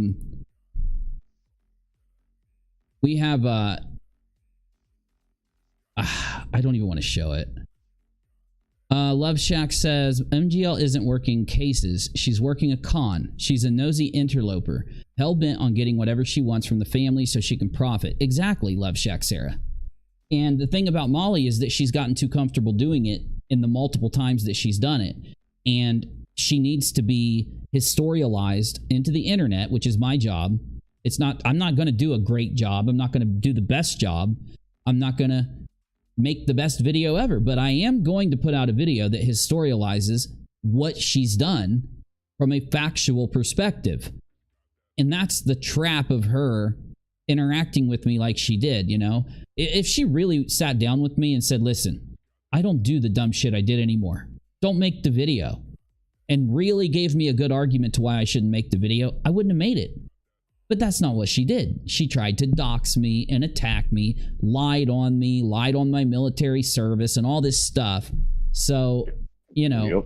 I'm sorry. Well, why am I going to not? I came in to do the video. I put weeks into the video before she brought me onto her show and talked to me. And then when she talked to me, she lied to my face, promised me she was going to show me evidence that exonerated her and Letitia, and she didn't do it. Love Shack says if a family refuses her help or gets leery of her antics, they become fair game for her to harass. She's a terrorist POS. Ask the Rusuk family what she did to them. Well, I want to find out what she did to them, because that's the whole point of my video series. The first video is going to be, of course, covering the fundraiser of Letitia's, which is a scam. It was a fraud raiser. It will be historialized as a fraud raiser. I have hard evidence to prove that it's a fraud raiser, and we're going to make sure that it's known what it really is. And after that, Molly, unfortunately, has another couple videos that need to happen to show the true actions of Molly GoLightly, which I really like. Molly Go Bully. I think that's going to be the overarching, second video, Molly Go Bully, because she's a bully. Molly is a bully. She is, you said she's a terrorist. You're right to an extent, though she is, from an internet perspective, a terrorist. From a life perspective, from a existing in the real world perspective, she's literally a high school or a middle school bully walking around acting like a tough guy. That's all she's doing. Keyboard warrior. Yep. Yeah. Little Shove till the 20th says that you should play the video that she did on Shannon Watts. Apparently Molly was super violent in that video. Yeah, I will. If you guys want to get those videos to Cherie or Navy, they'll put them in the general room. They'll move them into these Molly room or the whatever room they belong in, like the Molly or Dre room or whatever. And I'll have them for my video. That's what I want from you guys. Long ago, hundreds and hundreds of you, because I only had like 1,000 subs, asked me to go live and show me all the videos and all the stuff they had. And that was like 2016. And we've done it ever since then, but we do it for thousands of people instead of hundreds now. And the whole point is so that you, the people that actually experience this, can make sure that we have whatever we can get to help tell the story. You are the ones that may have the recording on your computer and never uploaded it to YouTube. You're the ones that may have archived something that we don't have. That when we come out here and we get you guys submitting all this stuff to us, which we would be able to find on our own, it would just take a lot longer time if we did it without coming to you guys first. It saves us a lot of time, but it also lets you guys do something with whatever it is you have. And I think it works both ways. I think it's good for both of us. So, of course, the people that don't want to do it just don't do it. The people that do want to submit us stuff do it. And we typically get at least another 20 or 30 or 40 more videos that we wouldn't have had before that really do tell the story of something that needs to be told. What she did to Shannon Watts, Melissa Schumann, Cash Gurnon, or however you say his last name, Gurnon or Gurnon, Summer Wells, you know, what she did to them needs to be told step by step by step in a commentary video. The history of what she did, so that it never goes away, so that it never gets lied about. Because unfortunately, my favorite kind of creators to do these kind of videos on are creators who gaslight every essence of their being on the platform, like Lobster Man, like you know, I won't name his buddies, I won't name some of the other frauds, but like Molly, like what's her name, the fake house fire, what was her name, Virgo Triad. Virgo Triad, yep. All of these people exist by gaslighting. They don't want you to remember their fundraiser from a year ago that literally they just kept the money on and lied and just ran away from. They don't want you to remember the time that they gained 10,000 subs by harassing the mother who lost a child. They don't want you to know that. Thanks, Mimi. Is it Mimi? Hold on. Yeah, I could only see MI, and I knew it was Mimi. I recognize. Thank you, Mimi. See? I'm starting to figure it out. Mimi of 8. You're busy. You are a busy Mimi. I like busy Mimis. Thank you. Too kind of you. It's a really awesome sticker, too. You know what you should show the little ones? Urban Rescue Ranch. It is the most wholesome, good, entertaining YouTube channel I've ever seen. Other than Mr. Beast. Mr. Beast, his old videos are literally so good. You ever go back and watch Mr. Beast's old videos, Navy? Oh, yeah, every now and then. He's got these videos back when he first started to grow on YouTube. He took every dime that he made, other than what he needed to pay his bills and pay his people, and gave it back. And every time he made money, he'd do it again. And he got into this huge chain of giving people houses, giving people cars, giving homeless people $10,000. And it just, watching this guy that like used to do these funny little challenges and live streams, give all this money to people. It's such a, when you watch it, you're happy when you're done watching it. You feel happy.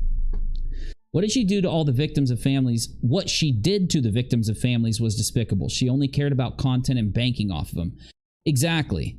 And the thing is, I've gone back and watched her content. It's not content. Like me right now, I know I'm not giving you content right now.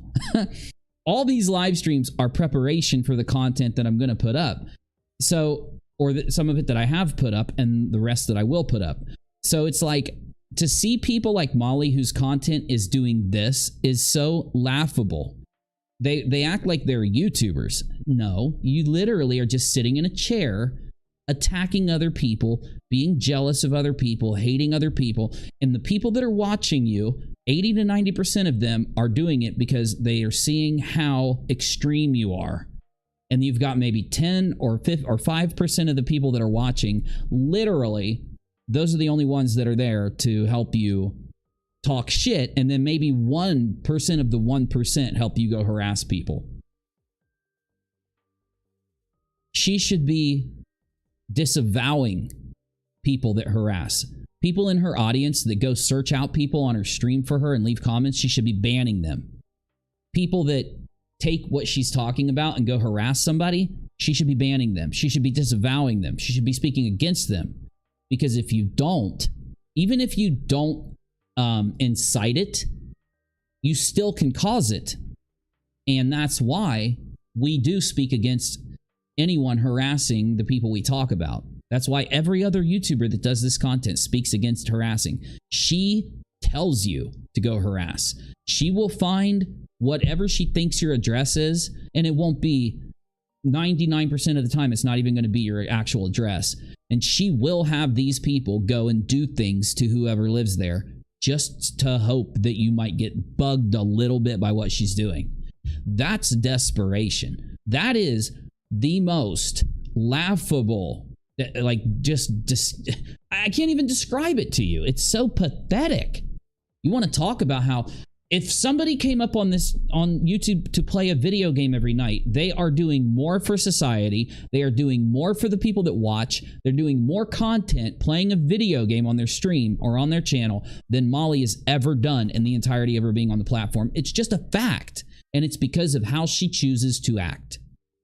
And that's what a little bit ago, I brought up how I had to deal with a child by dealing with Molly. And I didn't say that to be insulting. I'm being descriptive.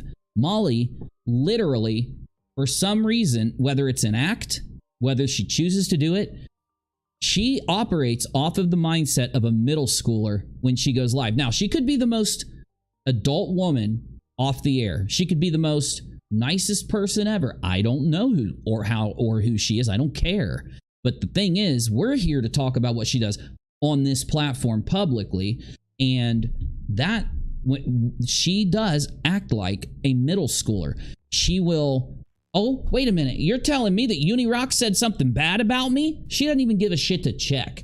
She doesn't even care to look, right? It's just, what is my audience telling me? Well, let's go find his address. Let's go find him and go after him. And then she goes to another channel to try to protect her main channel because she knows she's breaking TOS. It's why she doesn't do it on her main channel. And then she tries to get her audience to go find your address and then deletes the video. Now, luckily, we've been recording her this whole time because we know she deletes. And we've literally, since we started to cover this story, have recorded her, cataloged her clips, everything she's done publicly. And we don't need, unlike Molly, where she needs to stalk you, we don't need any of that. We just need her clips. We just need what she's actually done on the platform. And we're good. You know? And if one of the people that we had covered previously has done anything worth covering, I would be covering it. I would. But the thing is, the reason they're not is because we have busted them. We actually have already, finalized that content and it worked. It actually had its effect. So... okay, I've been rambling because I don't want to show you this video. So let's just get it out of the way. Let me make sure Navy can see it here. Wrong window. You haven't seen this yet? No, I haven't. No. Okay. So this is a camera off of a, just a random cam out there that actually had a view of the road Kylie was driving on. So they took the exact time that they knew Kylie had left, found her vehicle, and then they saw this. Been disturbing to some people. If you are the type to require a warning throughout a video or show, let this message serve as your warning. Somebody put a timestamp. The harsh reality of true crime. If this warning is not sufficient for you, consider a different genre and unsubscribe. KB, mildly interesting there. Okay, here it is. Okay. So, I don't even know who you are, Kirsten, so stop pretending to know me or what she did or didn't do to me and my family. Marissa is a snake. I have to hiss her name when I say it. Who? Is this person, like, doing something mean or something? Why can't I see them? I keep seeing people talk to Kristen. I don't see anything. Just Kristen. All right, listen. If anyone's picking on anybody or anyone's starting shit in the chat, just ban them. We've already done the stage of content where we try to hear from Molly's side. They had their chance. They wasted it. Bullet! Bullet! Hey, what's up, dude? Bullet. New game. It's called Marauders. Fun as hell. Played it the other night. Wait until you see what I upload. You will not believe what I did in that game. It will blow your mind. Thank you, Bullet. Good to see you, buddy. All right. I'm not going to stall any longer. I don't want to watch this because this is the moment that Kylie Rodney lost her life. It's not graphic, but it does. It is that moment. It's very sad. And I've been trying to put off playing it. I've only seen it once before. But here we go. So this is the story of Kylie Rodney. She disappeared and a lot of people, thank you, Bullet.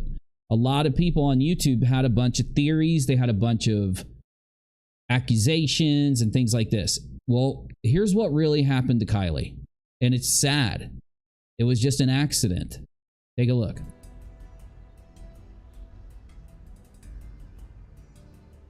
No, that's not it. There's various vehicles moving around. There's a road that curves around like a Y, where if you took a right, you'd go right into the water. It leads to the water. But there's a curve that goes around, and that's what a lot of these cars are going on. Yeah.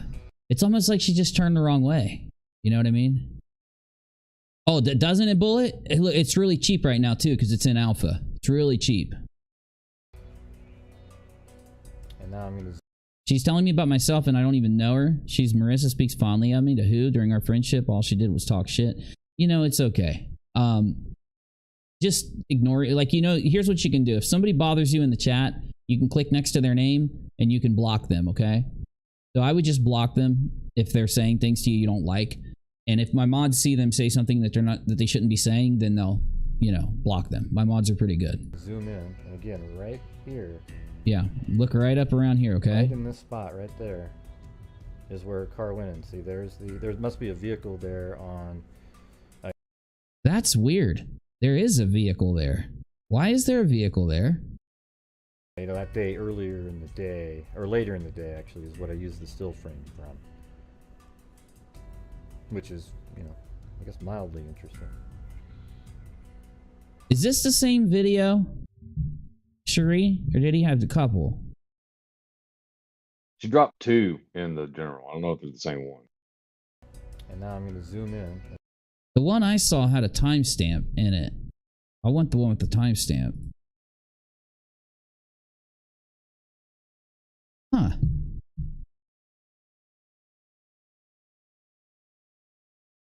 Oh, there's a bunch of them.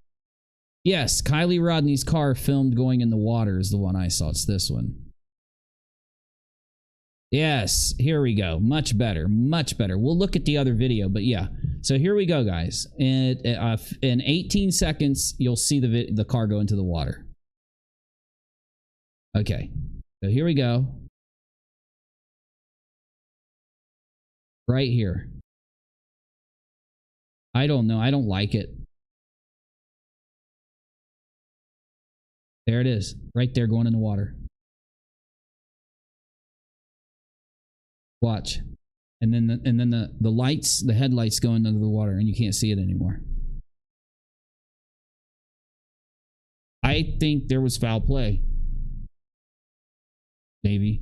I think there was foul play. Look at that. Look at that. I'm not going to tell you there was foul play. I'm not trying to tell you there was. My brain can't fathom it not being foul play. My brain can't fathom.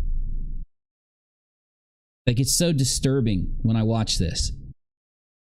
Like, I never get affected or disturbed by anything I watch on this show. People threaten me. People come at me all crazy and shit. It doesn't even bother me. People come in here typing the names of my dead relatives and shit, trying to fuck with me. It doesn't even bother me. This shit bothers the fuck out of me. Oh, I can't even say it out loud when I'm thinking in my head. Okay, let's watch it one more time, because this is too much. I want to see her car come in. Okay, so let's try to find her car literally, like... how? God. Okay, here we go. Okay, so you see that light here.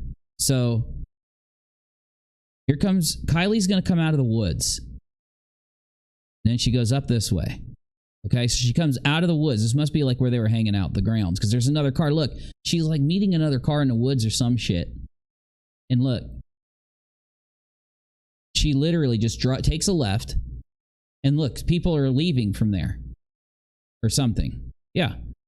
Oh no, that's her lights reflecting. Because they've got the lights, the contrast, the lights turned up. You can turn up things like aperture or some shit, and it'll make the lights reflect really brightly.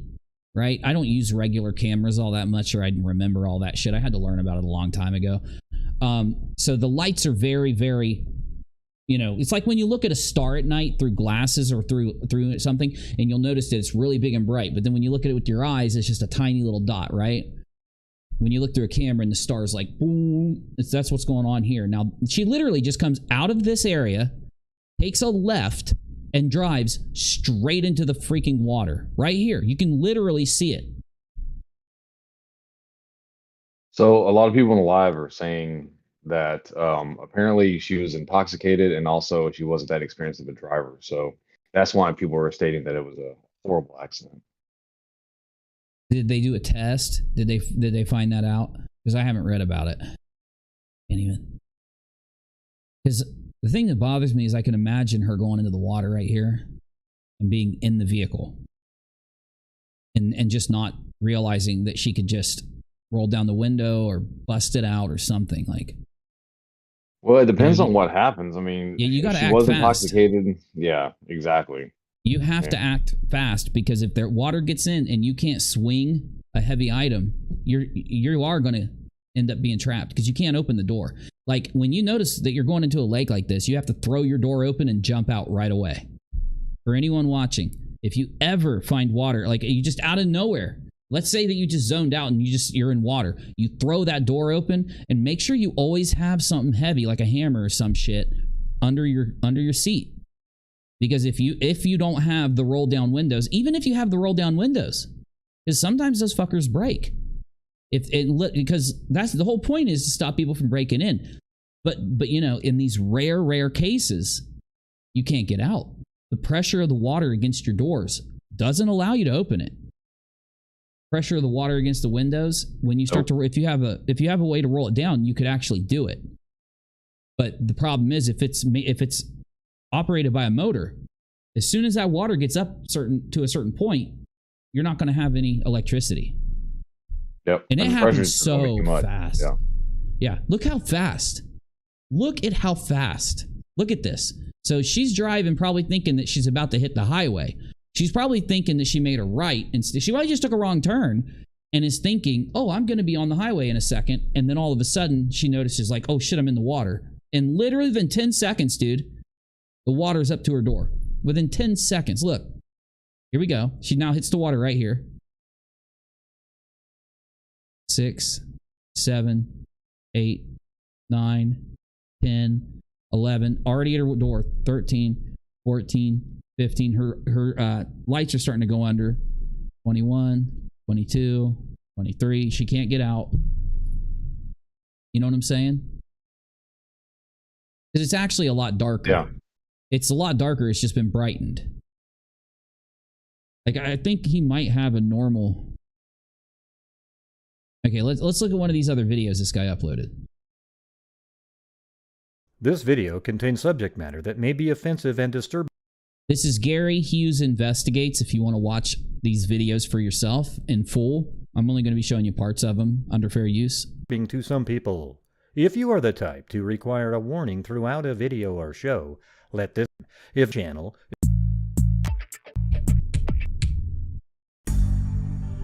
Hello, this is Gray Hughes. I wanted to put out another quick video. Oh, I'm sorry. His name's Gray Hughes. Gray, not Gary. I apologize. Yeah, Gray Hughes. Apparently he's a huge, very good true crime guy. Oh yeah. See, and this is the thing. When you do this kind of content, you're not always going to get big views. You have like people like Molly that are doing what they're doing. You know, if they don't get views on something, they bail. You're not always going to get big views. Look at this. He's only getting like 3,000-4,000, and then he'll get like 30,000. And so he's doing great. Like, this is doing extremely well, you know? And I'm sure he's used this whole thing to kind of pick his channel up, because I know, you know, a lot of people are finding him from this, which is what he should be doing, is that's smart YouTube. It's not using the subject of Kylie to make money. It's now, unless he's lying and manipulating or over showing it, and he may be, you'd have to actually watch to find out. I don't think there's anything wrong here from what I've seen. But you get what I'm saying. This isn't Molly GoLightly. Yeah. Molly GoLightly is literally, oh, Dre. You know what she did? We went back and watched the first video she did on Dre. Immediately, she's trying to frame Dre as this evil, nasty person. Immediately. There's no objectivity at all. How does she come to... I've spent days since I streamed with you guys last raking my brain because so badly I want to figure out what happened to make Molly on that side that doesn't The only explanation I can find is Letitia came to Molly. Because we have Letitia admitting she went to Molly and talked Molly into making the content against Dre so they could build into doing the fundraiser.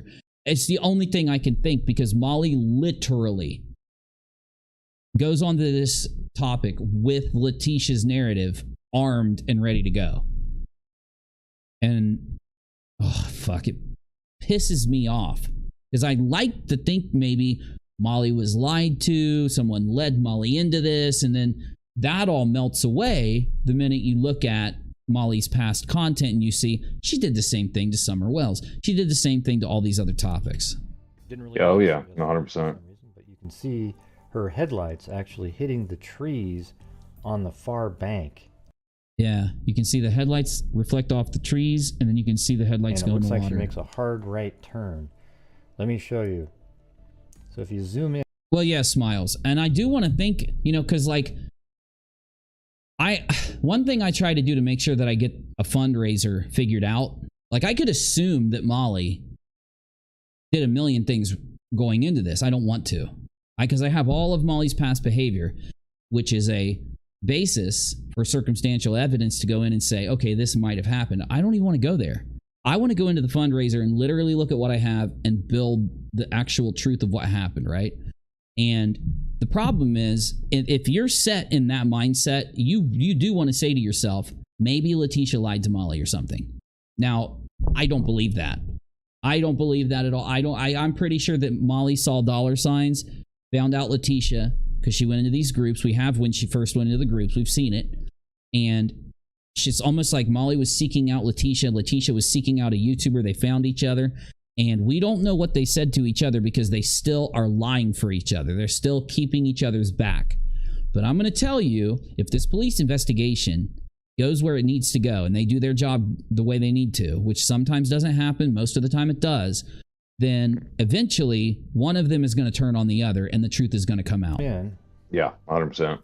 And that's what we're waiting on. That's when the real truth of this fundraiser will be put to history. When we find out what did Letitia and Molly first say to each other. Because let's pretend that Molly went to Letitia and said, I can make you a lot of money off of this. Come on my channel, we'll make a bunch of money. I don't think that happened, but it's a possibility. The other possibility is Letitia went to Molly and said, I hate Dre and I need to make money for my son and I need to go and sue him and I need to get all the lawyers and all this stuff. And Molly started cooking up her normal behavior. That's the more likely outcome, right? Yeah. And then there's another outcome that Letitia and Molly both met up with each other and both of them had this idea in their head because both of them have a pattern of behavior in life and on the internet and everywhere to where they do constantly go around ripping people off, lying. They look at a situation, they don't care. They don't give a two shits what the truth is, right? They look at a situation and they say, well, hold on. There's some hate out there for Dre. What if we pulled the hate for Dre in and then we build Dre up as this person that abuses her kids and this person that's doing all this stuff and we use all these extreme videos that Dre's done in the past as evidence. And then we bring that in to say that you guys need to give a bunch of money to Letitia. And then, I'm going to get a bunch of money through super chats and stuff. And we'll just have a good old fashioned time. That's another possibility that seems extremely likely when you look at the entire picture. So I know a lot of you feel like that's what happened. And I agree. I do. But again, I'm looking at just the fundraiser for right now. And as time goes on and I start to talk about the history of Molly GoLightly on YouTube, then I'll be able to kind of give a better opinion, I think, once I get there. Anyway, let's finish this. And you see her car right there. It makes a quick little turn to the right. This is what's scary because this is where she turns and then there's nothing here but a small embankment into the water. And then it makes a left. That's right here. Jesus Christ. So as it looks like it's not moving, it's because it's heading towards the camera. Then it turns left right. See, he's really good. Gray is really good, right? He's already gone into Google Earth. He's already set his pins up. He's going to show you the whole picture. That's what I like this guy. I like this guy. And goes into the water. So let me go back. So she probably was expecting to go right and just keep going, but took a wrong turn and then just got overwhelmed. Back to the video here. Yeah, that's what I'm thinking too. Because See how it goes in Lauren was talking about when you see like the aerial view, which is what they're showing here. It's, I mean, you can kind of see where if it's dark at night and things like that, like you may not be able to see where you're going. And Yeah, especially if you're Trisha. intoxicated. So yeah. Yeah. This is why you shouldn't be, I hate to say it, you shouldn't be drinking and driving, especially teenagers. It's not going to get you anything. I know I'm going to sound like a boomer. I don't care.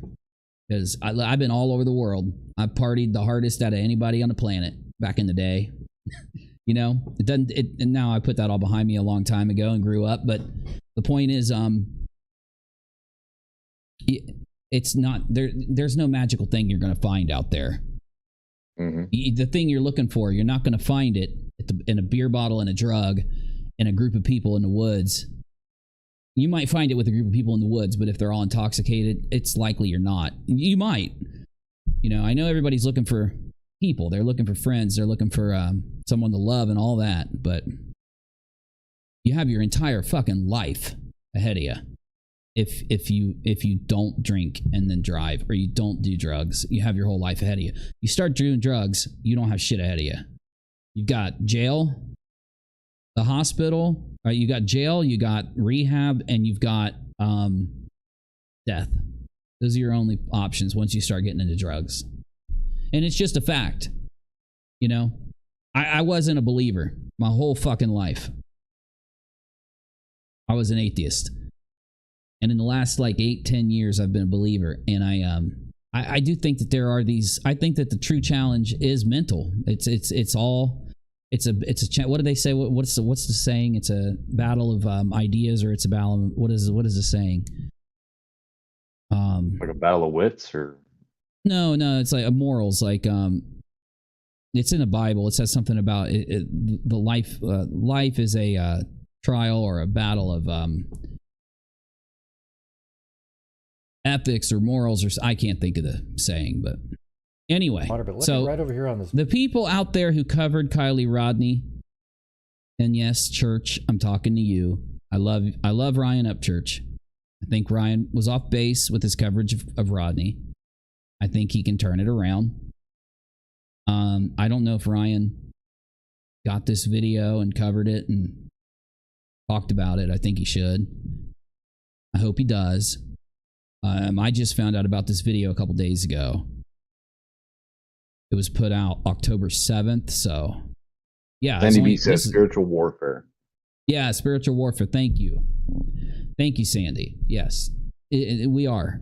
That's all that's real. That's the only real thing you're going to find in this world. The only real thing you're going to find. So sad. So yeah, anyone out there that covered the Kylie Rodney case, you need to do just exactly what I did. You need to bring it up. You need to answer for any theory you gave. You need to answer for any lane you took. You do it the right way. If you're going to take an L on it, take an L. If you're going to take a W, take the W. And tell people what really happened, so that people stop thinking that it was anything more than either some type of foul play or an accident. And when I say foul play, I'm just saying, like, I don't know what the police have found. I don't know what the outcome is. Some people are saying that she was intoxicated. They might have done a blood draw or something.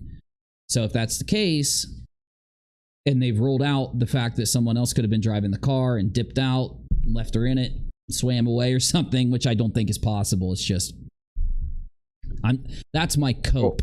I'm coping with this right now, you know? Blank Slate says she... Oh, Yeah. go ahead, sorry. No, go ahead. She sent a text, distracted, may have been heavily intoxicated, and it was pitch dark. So Exactly. And that makes it look, that video makes it look like it wasn't pitch dark. It was pitch dark.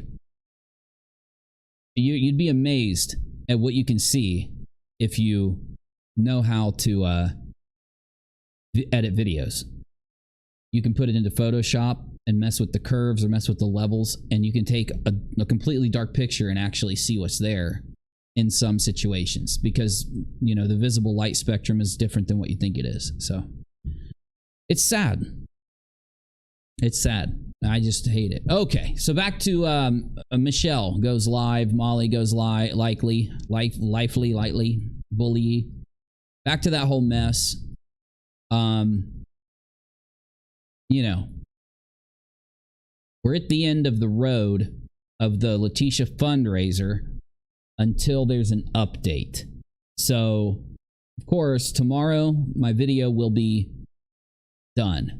And hopefully it'll be uploaded. Well, hopefully it'll be released. It's going to be uploaded regardless. But if it's really late at night, if you weren't here earlier, if I get done after like 5 or 6 or 7 p.m., I usually schedule it for the next day because it won't get that. It only around midnight. My views are from like the daytime into midnight, and then when people are in bed, my views dip down a little and they come back up. So it's dumb for me to upload in the middle of the night or close to the middle of the night. I should get it out in the afternoon. I'm ready to throw it out. So it's part 1. It's the easiest part of the series, and it's going to come with me asking everybody to go to Team YouTube with me on Twitter on UNIRock2, and then I'm going to go live over here and ask everybody to go to Twitter, the Team YouTube with me, and essentially I'm going to give you instructions. I'm going to put out a tweet, and it's going to have a link to certain videos and certain things that have happened. And I'm going to tag Team YouTube and ask them why they haven't answered to the reports that people filed on this channel that did this. And then I'm going to ask for you guys that have Twitter and want to go underneath my tweet, tag Team YouTube, and write a sentence for what you want to say if you want to say something. You can just go under it and tag Team YouTube, or you can go under it and tag Team YouTube. She did this to me. Here's a video. I want you to see this video. I'm sure there's going to be people dropping videos under there, dropping their stories under there, and that's what we want. We want a thread where we all tag Team YouTube in the beginning and go underneath my tweet to tag Team. You just click reply to my tweet and you say what you want to say if you want to be a part of it. And everybody that has been doxxed, bullied, threatened, or whatever, I hope you do go to Twitter and do that. If you're nervous about using your Twitter account, make a new Twitter account for it so that you can say what you want to say. This is how YouTube has instructed us to handle these kind of situations. This is literally what they tell us to do. You know, and no, I don't want Molly banned. As much as I don't want anyone banned. Do I want Molly banned for what she did to dox people? Yes. I think she should be for that. It's not my decision, though. I don't get to make the decision. It's my responsibility. It's in my YouTube contract to follow YouTube's rules and to do what YouTube says I need to do. And in these situations, I literally have done exactly what YouTube tells us to do. Nothing more, nothing less. I'm doing what they tell me to do, and I'm putting it into their hands. And yes, they do expect us to tag Team YouTube and to get others that have been affected to also tag Team YouTube so we can get their attention and hopefully get them just to look at this. And if they look at it and they say, Molly didn't do anything that's wrong and let her go, then that's what happens. If they look at it and they say that they're going to handle it, then we wait and see what they do. Okay? It's the same process I told you about in the very beginning of this. It's exactly what I told you would happen when she tried to dox me. When I learned she was doxing you guys. This is the same. This is the end point of the process I told you about. And yes, if you look at UNIRock 2, there's not as many videos because I've dealt with a lot of bullshit in covering this Molly story. These Molly sympathizers, I hope they wake up. Okay? Because they are literally being tricked. They're being, you do, if you're following a creator and that creator does that kind of thing to somebody, you should be able to criticize that creator. Like when Molly simps come in here and they say something to me, I answer it. Just like I did to that Jennifer person. I literally tell them, you're wrong. Here's the proof. And then I allow them to show me the proof if they have any, which of course they never do because they're not being honest. It's not their fault, the ones that are blindly following Molly, because they've been lied to. So they think they're defending the right person until they see the evidence. Problem is, some of them, once they see the evidence, they are just bad people, and they say to themselves, I'm just going to go back to supporting Molly, and I'll just help her to keep doing this. Because all of those people, ironically, have stood behind Molly and cheered when she was calling out some fraud raiser in the past. All of those people have stood behind Molly and cheered when she was calling out somebody for doxing people, because I have videos of Molly calling out people for doxing people. And you're supporting a vet basher. You are. Where's the video of her vet bashing? It was on the Molly Go Live channel, and she deleted it right after she did it.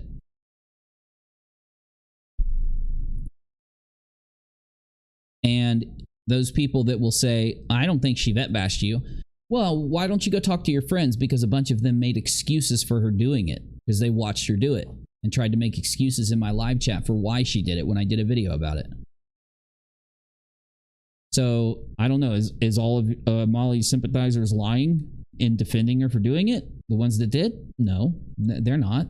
Because what they're doing is trying to make excuses for what she did so that she's the good guy. Which is why they're in the predicament they're in. And that's fine. I think it's the best part of YouTube. I'm weird. I think the best part of YouTube is watching these creators that have brainwashed people. But see, what we do is wake them the fuck up. That's what we do. And a lot of people think that it's just going to happen by you going up on your channel and yelling and screaming and attacking the person or fighting with them and doing drama with them. No, that's when you're playing their game. You don't play their game. You actually wake people up. You actually do something.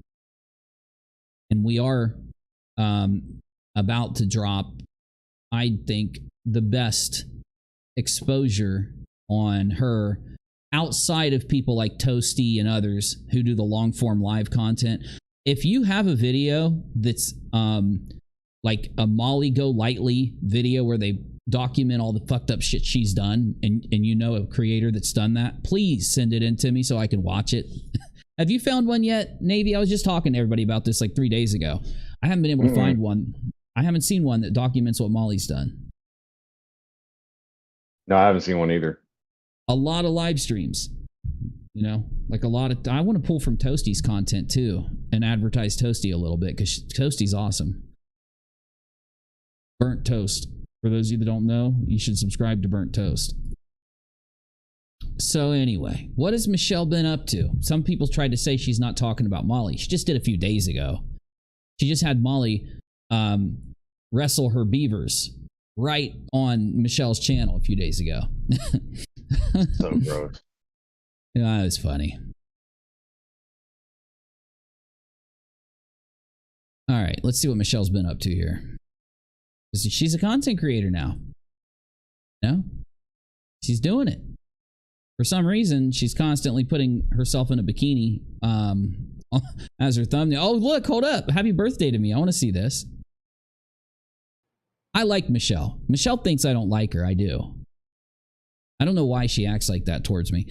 I wasn't lying on her. She knows she touched that gun in that video. I'm not being mean to her. She's the one that made the bet with me. Saying. There we go. I got to fix my broadcaster here. I don't know if you can still hear me, Navy. Can you hear me? Yeah, I can hear you. Yeah. Okay. Yeah, I crashed. I literally restarted my computer right before this. I just need to get a new PC, or I need to reformat this one. I'm not going to do it until after I make a couple videos because it's a lot of work to reformat a PC that has all the files that I have on it. So actually, I need to order a hard drive. Anyway, let's see if I can reconnect here. Let's see if I can even. Looks like you're back. Yeah, I just don't know if everybody left or not. Sometimes no, people they're still here. out. No, oh, really? Here. Oh, shit. Yeah. Okay. Holy, you guys are awesome then. Anyway, so what I was trying to say here, let me restore my, there we go. Yeah, it worked. Restored it. And I just need my, hold on, Michelle, hold on. Sorry, it's Michelle's birthday video, so I want to make sure I say happy birthday to Michelle. Oh, there we go. Yep, we're still in. We're still in our stream. Let me grab my live chat so I can see it here. And if you guys want to support me, this is the perfect time while I'm opening all my windows to let you know that it's paypal.me/UNIRock. If you don't want me to go Red Bullis, then you know that it's paypal.me/UNIRock if you don't want me to be without Red Bulls. You know how evil I am how much of a grifter I am for wanting Red Bulls to drink with my YouTube check. Okay, so this is, we want to say happy birthday to Michelle, so let's hear what Michelle had to say for her birthday really quick. I've never really watched a Michelle video. All I've seen from Michelle's channel is when she was fighting with Molly, and people are saying she's not doing that anymore, so if she's not, I'll shout her out. I'll even be nice to Michelle. Me and Michelle, I'll go ahead and give you a little background on why me and Michelle have fought a little bit with each other. For those of you that don't know, I actually have nothing against her, and I think that she's just mad because I won't let something go. But I need to open a couple. Hey, Julie Virgo, look at that. Is Mama with you? Because if Mama's not with you, I'm gonna be mad. Oh, I can't see what it said. Hold on, wait till it comes up in my chat. Where is the super chat? I'm not seeing it. You owe us some rocks. I do, Rose. I'll give you some in just a minute. I already gave out a milli. But I'll give you some more. All right, here, let me just get my last window open. But yeah, so Michelle would always come into my streams, and there'd be a lot of drama. And there was a time when Michelle had accidentally, she says, shown a gun on Molly's stream, and I had spoken against doing that because I had said that even if you think it'll be taken a certain way or no way at all, it just might be taken negatively or as a threat, regardless of, even if you don't say anything. And I had a pretty strict opinion, and she started to defend herself. She said, I never touched it. You're lying on me, Uni. And I said, okay, you didn't touch it. Sorry. I swear to God, I saw you touch it. So she said, if you can show me touching that gun, I'll give you $5,000. And I was like, oh, shit. But, you know, look, blah, blah, blah. And I start doing my normal thing where I'm like, hey, I'm not trying to fight with you. Maybe I'm wrong. Maybe you didn't touch it. And she's like, I'll give you $10,000. And then she was like, you know, all about this $10,000. She was so serious about giving me 10K if I could show this. What are you doing, Janie? Oh my God. Thank you. So she was so serious about this, giving me this money if I could show that she touched it. Now listen, I didn't go and try to fight with Michelle and go pull the video and all that. My monitor's sliding down on me. I have a desk monitor. It's so cool. Melissa got one. Remy got one. Did Green Frog get one? Melissa Jardinosaur got one. Awesome. So anyway, I just went in because I'm, you know, Merc, baby. Merc, you got one, man. Oh, Janie, so awesome. But real quick. So, of course, I didn't try to like, I went into Discord and one of my viewers went in and showed in a video that Michelle did touch it and that she owed me $10,000. So Remy got one. Yes. So of course, you guys, you really think I'm not going to go on my live stream, on my next stream, and bring up how Michelle owes me 10K? Of course I am. I need a new PC. I haven't had a new PC since like 2018. So now the PC that I got was $5,000 because I need to edit videos, so it had to be that much. And the PC that I need to get needs to be about $3,800 honestly right now. But you know, I thought Michelle she was saying that she had a bunch of money and she was like a stunt actress and she'd been in all these movies. So I thought I literally thought she was going to send me the money. I swear to God, I thought she was just going to be like, okay, Uni, you're right. I lost the bet. Here's your 10K. Or here's 5K, or here's 2K, or here's 100 or something. Like, I don't have 10K. Here's $10. I'm sorry. I would have taken it, by the way. I'm not a dick. I'm not mean. But instead, she got mad at me. She's been mad at me ever since I pressed for that bet.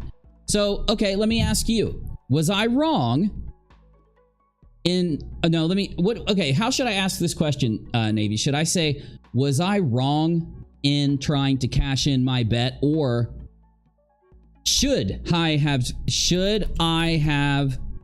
tried to cash in the bet that I won? Because I won it. And I didn't offer it. She offered it. So the vote is in the chat. Should I just never said anything? Should I have just been like, well, she owes me 10K, but I ain't gonna say nothing. There's the vote. I mean, wouldn't you guys have done the same thing? Because, like, I don't know Michelle. For all I know, Michelle can have like $10 million in her account, and she could honestly, like, truly, she could send me the money. I've had people send me pretty high amounts of money before. Nothing that high, but No, 100% you should have cashed it in, because the thing was that it wasn't just that she was calling you a liar, that you were claiming, that she did this horrible thing and that there was no proof of it. And you're like, all right, I'll show you. Here, give me like 2 seconds and I'll find the clip. It was even worse than that, because while I was live, I felt like I was getting gaslit a little bit once I saw the clip. Like, when I was live, I really thought I made a mistake, right? So if you voted no, tell me why. Please, I want to know why. Tell me in the chat if you voted no. But she offered the bet. She said she was serious. And when I came back on, I was like, yo, I didn't even show the video because I didn't want to show it. I put it on my community tab and I said, here's the video. It matched, by the way, it matched every other video out there from the day that it was done. Because, of course, Michelle deleted it. So Michelle tried to say that everyone who uploaded it that day edited it to make it look like she touched the gun, and everybody was like, okay, this is too much. I mean, that's what she said, Navy. She said that we edited it, and then we said, well, our video literally matches everybody else's video of it, and she's like, nah, it's all edited. So, I'm not mad at her. I know she's got some, like, I try not to get in on the drama of her versus Molly or what she does, okay? I try not to get in her drama. Either way, though, here's Michelle on her birthday, just because I clicked on her channel and this popped up. How are you? Sorry I was a little bit late. Happy birthday to me. Happy birthday to me. To Michelle. Happy birthday, happy belated birthday, Michelle. I sing all the time here. If you didn't know that, I'm sorry. Hello. That's not a nipple, is it? That's not. I swear to God, I might be seeing a nipple. What is up with these women showing their nipples all the time? I don't think it is. Okay. Can everyone see me? It's an illusion, I think. I think it's like an illusion or something. Thank Probably you. because of the dress she's wearing. Yeah. I'm so hot. I had so many things to do. It's hot in here, too. Michelle, what are you doing? It's like... It's hot in your house and now it's hot here. So yeah, look, I don't have anything against Michelle. I hope she does something on YouTube, because I hope all of you do. I had my life change because of YouTube, because I was on the front page of YouTube in the United States, across the entire North America. And I met so many people. It was such a life-changing experience when I went viral. And back in the day, I walked into a gas station and some dude came up to me who was subscribed to my channel, because there was that many people that saw my channel. There was like hundreds of thousands of people, and sat and talked to me forever, and like literally kind of became my friend in a way, because I ended up seeing him like 20 times after that. And every time he comes up and talks to me, and he's real cool to me. So, I mean, YouTube is a potential. It used to have a bigger potential because the algorithm, whatever was viral was shown on the trending page.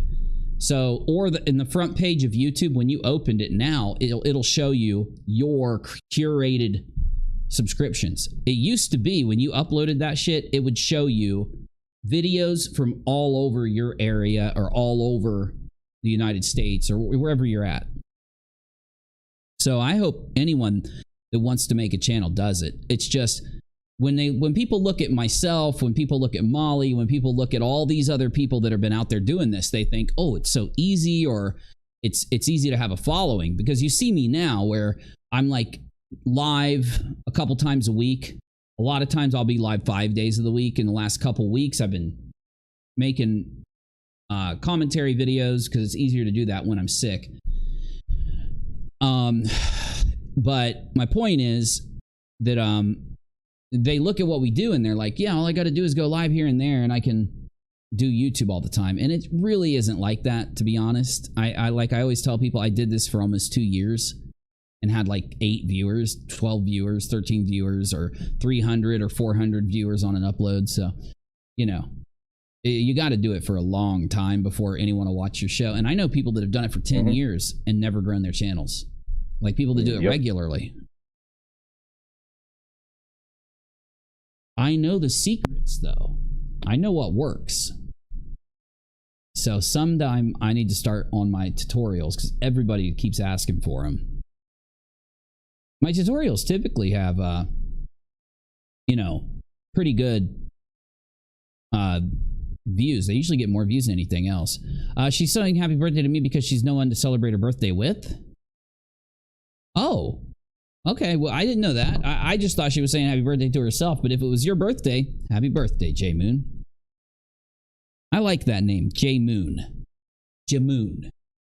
Should put an A in it. Jamoon.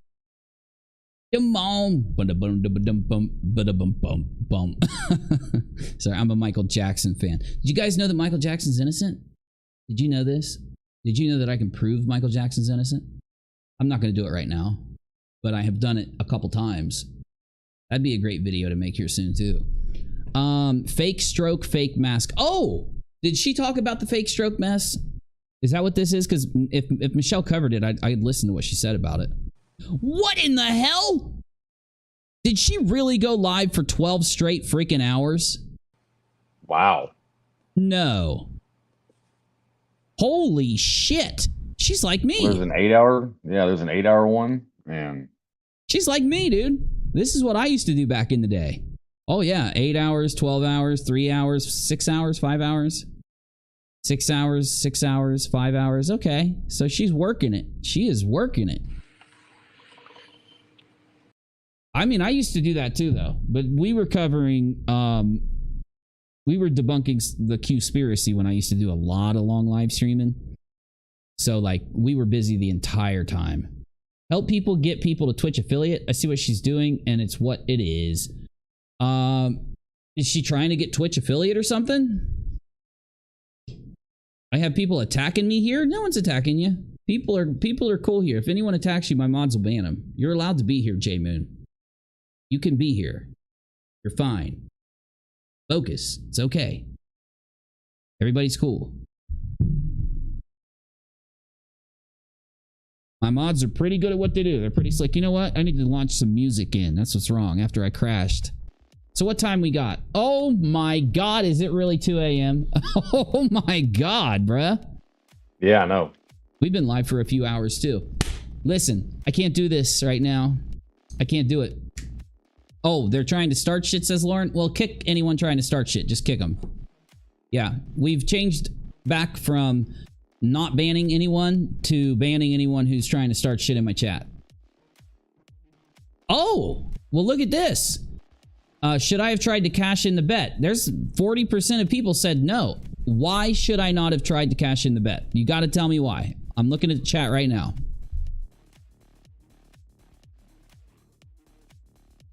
This is my first time here. What's your channel about? We cover commentary on UNIRock 2 and we bust fraud raisers on rockAlot. And we play video games.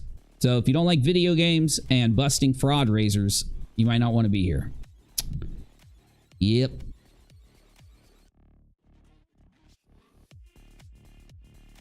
You need viewers for affiliate. Twitch will pay you once you hit affiliate for a reason. Viewers and hours in. She's using the same techniques for YouTube. Oh, I see. Oh, well, she's got more than enough for YouTube. YouTube is 1,000 subscribers and it's like 400 watch hours. Okay. And she had 400 watch hours probably just on one of these videos. Okay. Yeah. Like I've got a bunch of videos. Okay. I've got a bunch of videos that got 5,000, 10,000, 500,000. You know, this video right here with 11K views, it's 6 hours long. I don't even care if she only had 500 viewers. She's got her watch hours right here. So she's got more than enough to be affiliate, to be a YouTube partner with what she's doing. But she's definitely clickbaiting on Molly's stuff. Maybe not in the last. Well, she goes live like 3 or 4 times a day. So it was only a few days ago when she was talking about Molly. It was about 8 days ago. So, yeah. It's about the algorithm. She's sticking with the algorithm even with less subs and raking it in. I don't know. I don't know. I'm talking about Grizzly True Crime had a place her on YouTube account being bullied by other creators. She is no drama. What? What now? We're going after Michelle. I was there, so let's go for it and I'll teach you something. Okay, you're crazy. I don't think we're all talking about the same thing, J Moon. I think you're talking about something completely different than what we're talking about. So for people that voted no, I want to know why I shouldn't have cashed in the bet that Michelle offered me. It was an unsolicited bet. She literally offered it to me and said she was dead serious, and I proved that she did touch it. She did touch the gun. Everybody that watches that video says, oh, yep, she touched it right there. There's a specific timestamp that you can see. And if you want to see the video for yourself, it's on my community tab. So are you guys saying that you shouldn't honor your word? That it's okay to lie? Or what are you guys trying to say? She admitted on one of her streams that it has to be enough streams a week with a total number of consecutive hours to get her paid more. She legit said it live. Well, so she's just trying to make money off Molly then. She's not going to make that much money. You do realize this, right? Unless people are donating to her, then maybe. But that's the only way she's going to make... Like, you're not going to make that much money off ads doing what Michelle's doing. No? Oh! Michelle's down? Is that why she hasn't streamed? Oh, no, she just streamed 2 hours ago. Oh, you're talking about someone else? No one is telling me why they voted no. I want you to tell me why she lies very often. Yeah, I've noticed that. And it looks like whoever her supporters are, they believe that it's okay to lie on bets too or something, or to offer bets and then not pay them, or not to keep your word, or... Okay, now I understand what's going on. So she didn't lose her channel as in like it got taken down. Apparently somebody else had access to it and took it over. That's what I'm seeing in the live chat. But look, hold on. She's right here 2 hours ago. She streamed for 4 hours. It just ended 2 hours ago. And I don't see her getting any donations. This is just 2 hours ago. Like, and she's in here arguing with people about Molly in this video. I literally just saw it. So she is still talking about Molly the whole time she's live. Listen, guys, Michelle is in a bubble, okay? She's not getting these views. These views are coming from her fucking with Molly, okay? Now, I will agree, Molly clickbaited these viewers in using Dre. So most of them are probably Dre viewers or people that were interested in the Dre topic that got clickbaited through Molly over to Michelle. Got me? But I don't think Michelle is offering content to get these people to watch. I think she's skirting off of Molly drama to watch. Get me?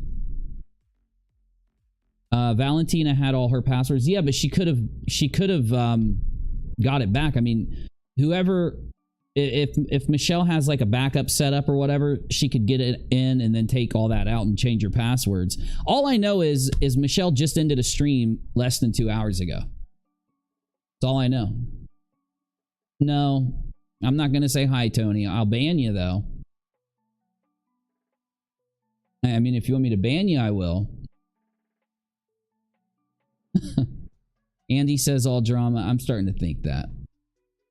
I don't know, Phil. I'm thinking that you guys are fucking with me because for some reason no one will explain why they voted no on the poll. And I need you to. And saying no alone doesn't explain why it's okay to offer bets and not pay on them. So, yeah, I'll be rude if you want. I'll be rude. You want me to be rude? I can be rude. I'm pretty nice most of the time, though, so I mean, it's up to you. Oh, most of you voted yes? Someone said they felt bad for her. Oh, someone did say because they felt bad for Michelle. Why? For offering the bet? I've never watched Michelle because I saw straight through what I've been mentioning here. I just know I've seen clips. That being said, MGL grosses me out now too. Well, see, here's the deal. It's almost like wading through the swamp. Got me? So there's a lot of beautiful things in the swamp. There's little deers and some bunny rabbits, but then again, there's some alligators and mosquitoes. So the problem with going into this true crime area of YouTube, what Molly and Michelle are doing is attracting a lot of really, let's say, a lot of trolls. She's attracting a lot of really trolly people. And she's in a bubble. Like, if she completely takes out the Molly thing and does something different than what she's doing, she's not going to do what she's doing now. I mean, I would give it a couple weeks and she'll be down to almost nothing. You know what I'm saying? You don't make a bet if you don't intend to pay it. Well, yeah, and that's the thing. All of you voted yes, but then people came in and started voting no, almost like someone told them to. And then all these new people started to pop in the chat saying a bunch of crazy things, almost like somebody sent them here.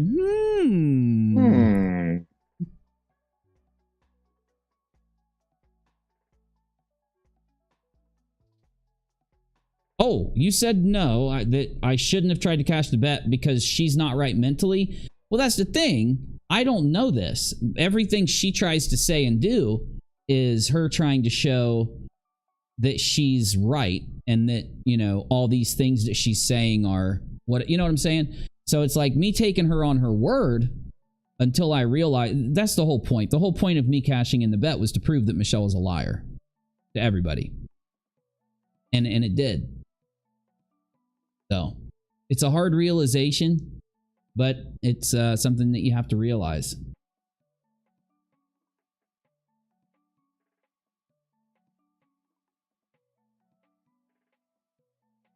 I'm not saying she should go back on a bet, but I'm saying that the lady is a bit off. Only make a bet if A, you know you're going to win, or B, your pockets are deep enough. 10K for the win. Thank you, Phil. See, now Phil's my new favorite in the chat. Tony, I'm mad at Tony. I like Phil. I'm just fucking with you. I'm just fucking with you, Tony, man. I don't even know you guys. I'm just fucking around. Because it's the end of the stream, and I missed you guys a lot. I like streaming with y'all, and yeah, I got to get back to work though, and I'm really going to get in trouble because me streaming late, I'm going to sleep in a little bit tomorrow, or I'm going to get up and then take a nap later, and Rachel's going to get mad at me and call me lazy and roll me out of bed and kick me a couple times, and then I'm going to go back to work. So if you don't have a woman to do that as you get older, you'll hit a point where you start getting lazy. You got to find one that'll kick you around sometimes. Oh, Daryl, yeah. I owe you guys rocks. And anyone that Michelle sent over here, if you guys want rocks, all you got to do is type her emoji in the chat. And you get free rocks. And you can use those rocks to, like, roll the slot machine or bet or anything like that. All right, let me load up the rocks. And before we end the stream, I'll pay you guys out 420,000 rocks for Michelle's to celebrate Michelle's power play. And if you're new here, hit the subscribe button. You're gonna find that we're a little bit different than Michelle and Molly's channel. We actually provide you content, not here, though. I do think our live streams, when we do a segment, it's content when we do a segment. I just don't do segments that often. Though on UNIRock2, we offer you content, and what we do here on rockAlot feeds the content to UNIRock2.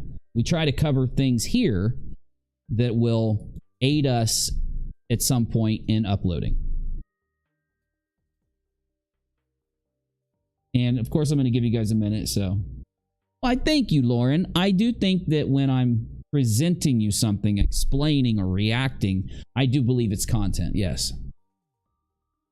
Though I will say Molly does content very, very, not a lot of the time. And I do think Michelle doesn't do much content. This is good criticism. Like, I hope Michelle hears this, and then when she does her stream, come up with an idea. Come up with what you're going to talk about, something that interests you. Sit down and prep it beforehand. Prep where you're going to go, where you're going to talk. Get it ready in your mind. And once you've done that for a couple months, you'll get used to it, and it'll become a second nature so that you can process content when you're not on the air. If you want to make daily content, if you're like a radio host, like the Steel Toe Morning Show is a new channel. They just started to do a YouTube broadcast. It's really good, actually. Steel Toe Morning Show. You should look it up. You don't have to watch the video. It's like a radio. It's a couple radio people that ended up coming to YouTube and doing their show on YouTube, and they're actually doing pretty good. Now they do the same thing where they spend their entire day and night while they're pulling in content. Instead of me and like watching a lot of shows and movies, and Rachel will tell you, I am constantly processing things on, even when I'm sleeping, I'll have a video playing that I can process for a stream. It's like a lot of times at night, though, I end up needing to rewatch it. And once you can kind of train your mind to get used to ordering what you're taking in throughout the day and night to present a part of it to your audience. And people that do like nightly or daily radio shows or podcasts, they have to do this if they're not going to pay somebody. Like the podcast of the Lotus Eaters is a different example where they actually have a team that goes around with the guys that present the stuff. Now, the guys that present the stuff also look into these subjects and learn them, but the team builds a topic. Now, Rachel does that for me when we're doing a nightly show. I do have one person who does help me. Though that when people say it takes a lot of work to do a nightly show or a nightly podcast when you're doing content, that's what they're saying. If you go to a YouTube stream and someone's just sitting around talking to you like I am right now, there's no preparation. There's no content there. All right, let's do a countdown so I can pay you guys 420 rocks, 420,000 to celebrate the fact that Michelle tried to game my vote tonight. She is kind of she's definitely how do you say? What do you think about Michelle Navy? She's definitely what's a good word? I'm not sure. Like I'm engaging. not disagreeing with people. Yeah. I guess that's a word. It's a word. Yeah. Definitely different. Different. Engaging. Now, you take that. That's what I mean by saying that Michelle could do some type of content. She could. Yeah. Especially does. Apparently, people were saying in the live earlier that she's actually a really good cook. So if she decided to do a food show, now she'd probably be really good at it. You know what she should do? I will give her the winning formula right now. Cooking drama with Michelle. Cooking tea with Michelle. Cooking drama. Michelle goes live. Okay? She takes in all the drama and all the bullshit and forces herself to be cooking a meal the entire time that she's live or cooking something. Okay? And what she should do is prepare for it, right? Like get some stuff like a roast or something. So when she wants to do those long streams, you know what I'm saying? She can literally live stream herself over there. You know, stir, like, you know, how you squirt water up on the roasts and get it and all that. Yeah, she should do that. Oh, yeah. She should do that. Roast a chicken. And then cover all the Molly drama. Go ahead, sir. I was told to tell you to check PayPal. Oh, shit. Oh, my God. If anybody donated to PayPal, I will freaking kiss you later. Because I'm going to be without Red Bulls for a few days. So I don't mind, by the way. I'm not like Molly and them. You know, I don't have millions of dollars. I'm not like Michelle. I'm not rolling in the dough. I can't offer people $10,000 bets and then not pay them and shit. Thank you, whoever donated. Thank you. Very kind of you.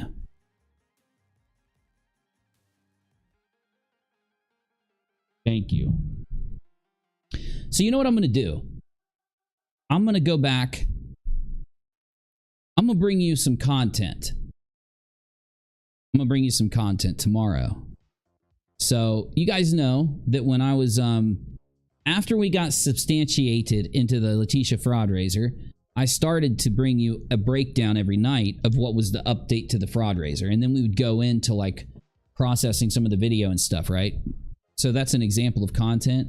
So I'm going to bring you some content tomorrow and up like tonight. In fact, oh my God, we forgot the literal bit of content, another bit of content that I actually have for tonight's stream. And Navy, you're the perfect person to be here for this, and we'll end the stream on this.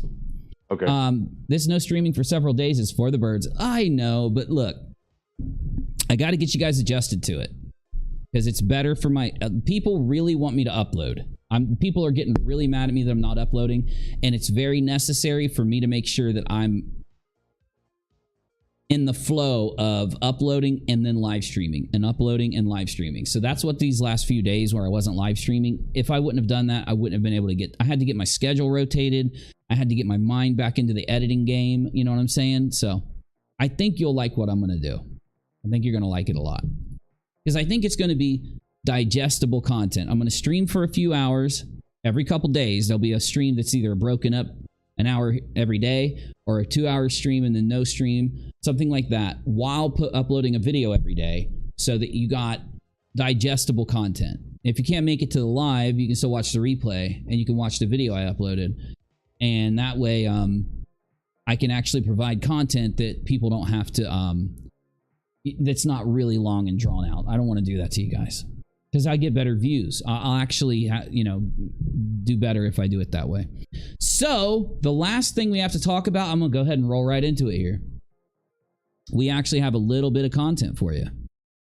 So I will say to Michelle, you're not banned on this channel. If you can't type in this channel, you need to let me know because I have to go to your channel, go to the About section, and I have to unban you from the About section if unbanning you didn't work. And honestly, there's no way for me to know. You got to blame YouTube. They have some kind of bug in their system where it only displays like 100 or something people in the banned list. And if your name isn't in there, because we've got more than 100 people banned here. We've been streaming on this channel for over a year.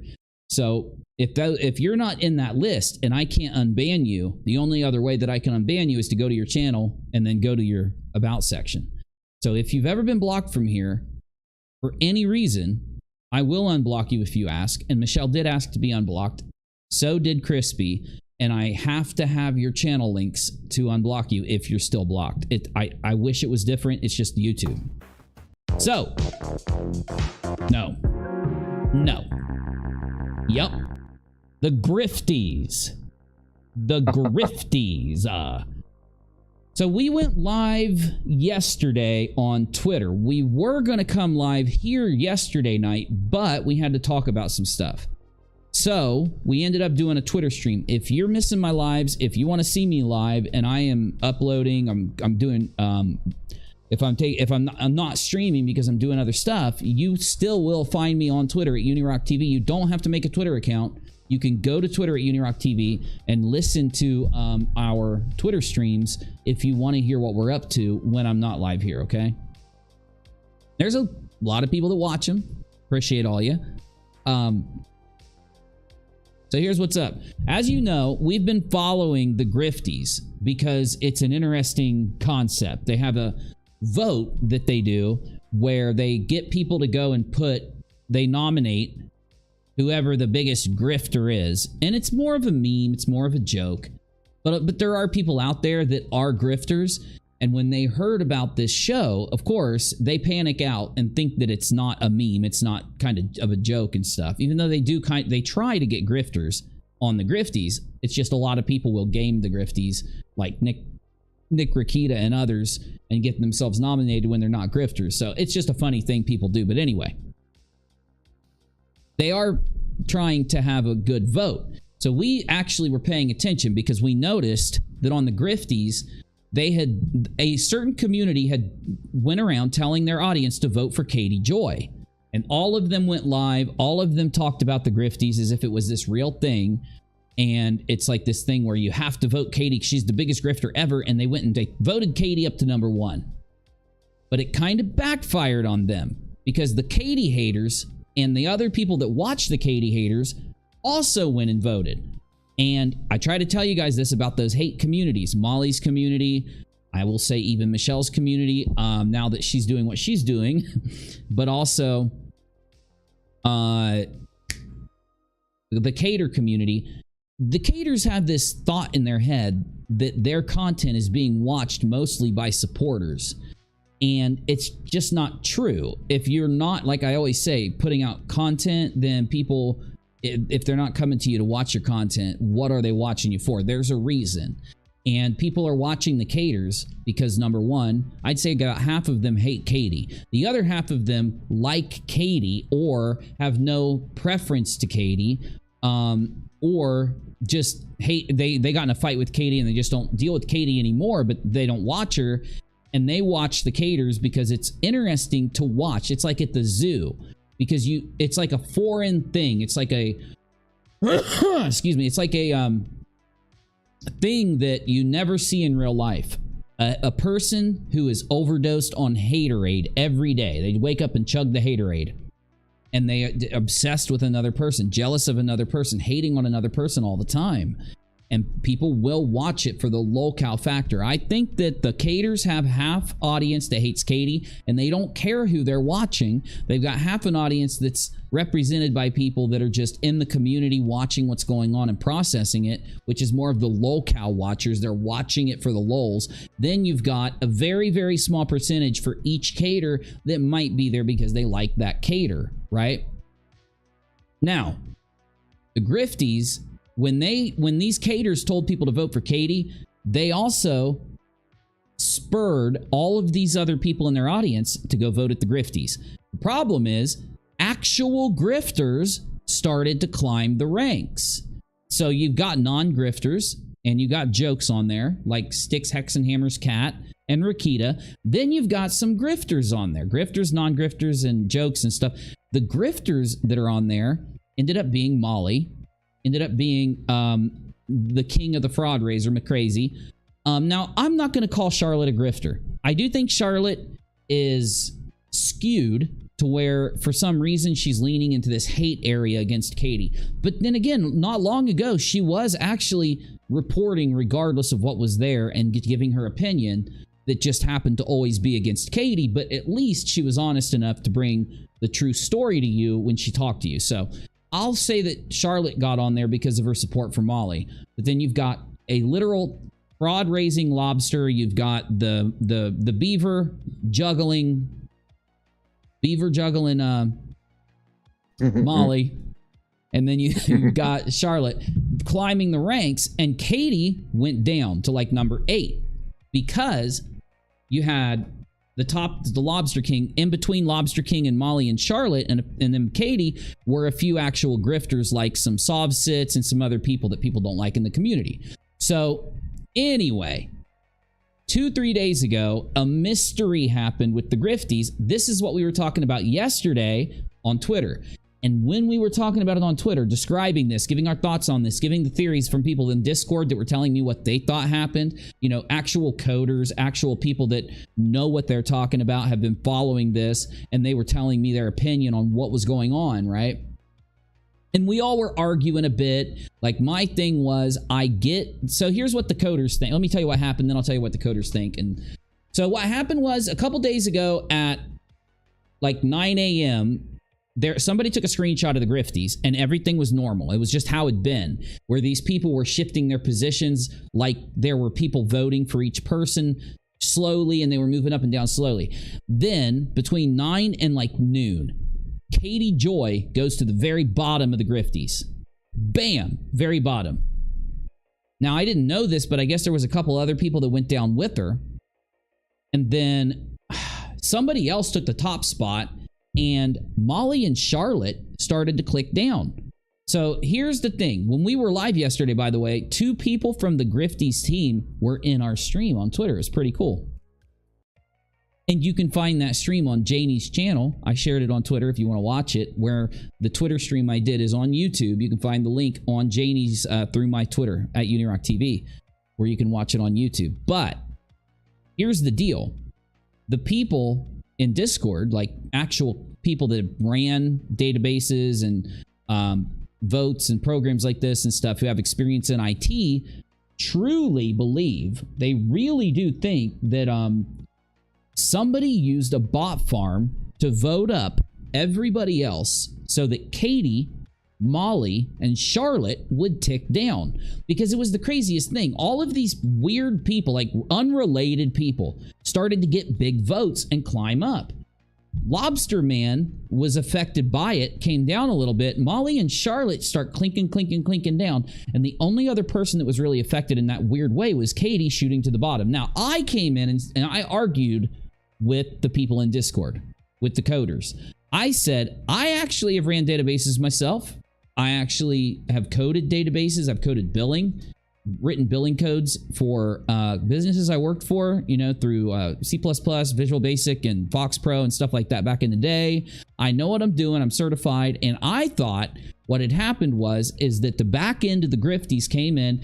Now, it's normal. It happens all the time. It doesn't say anything bad about the Grifties, but you clean up bot votes.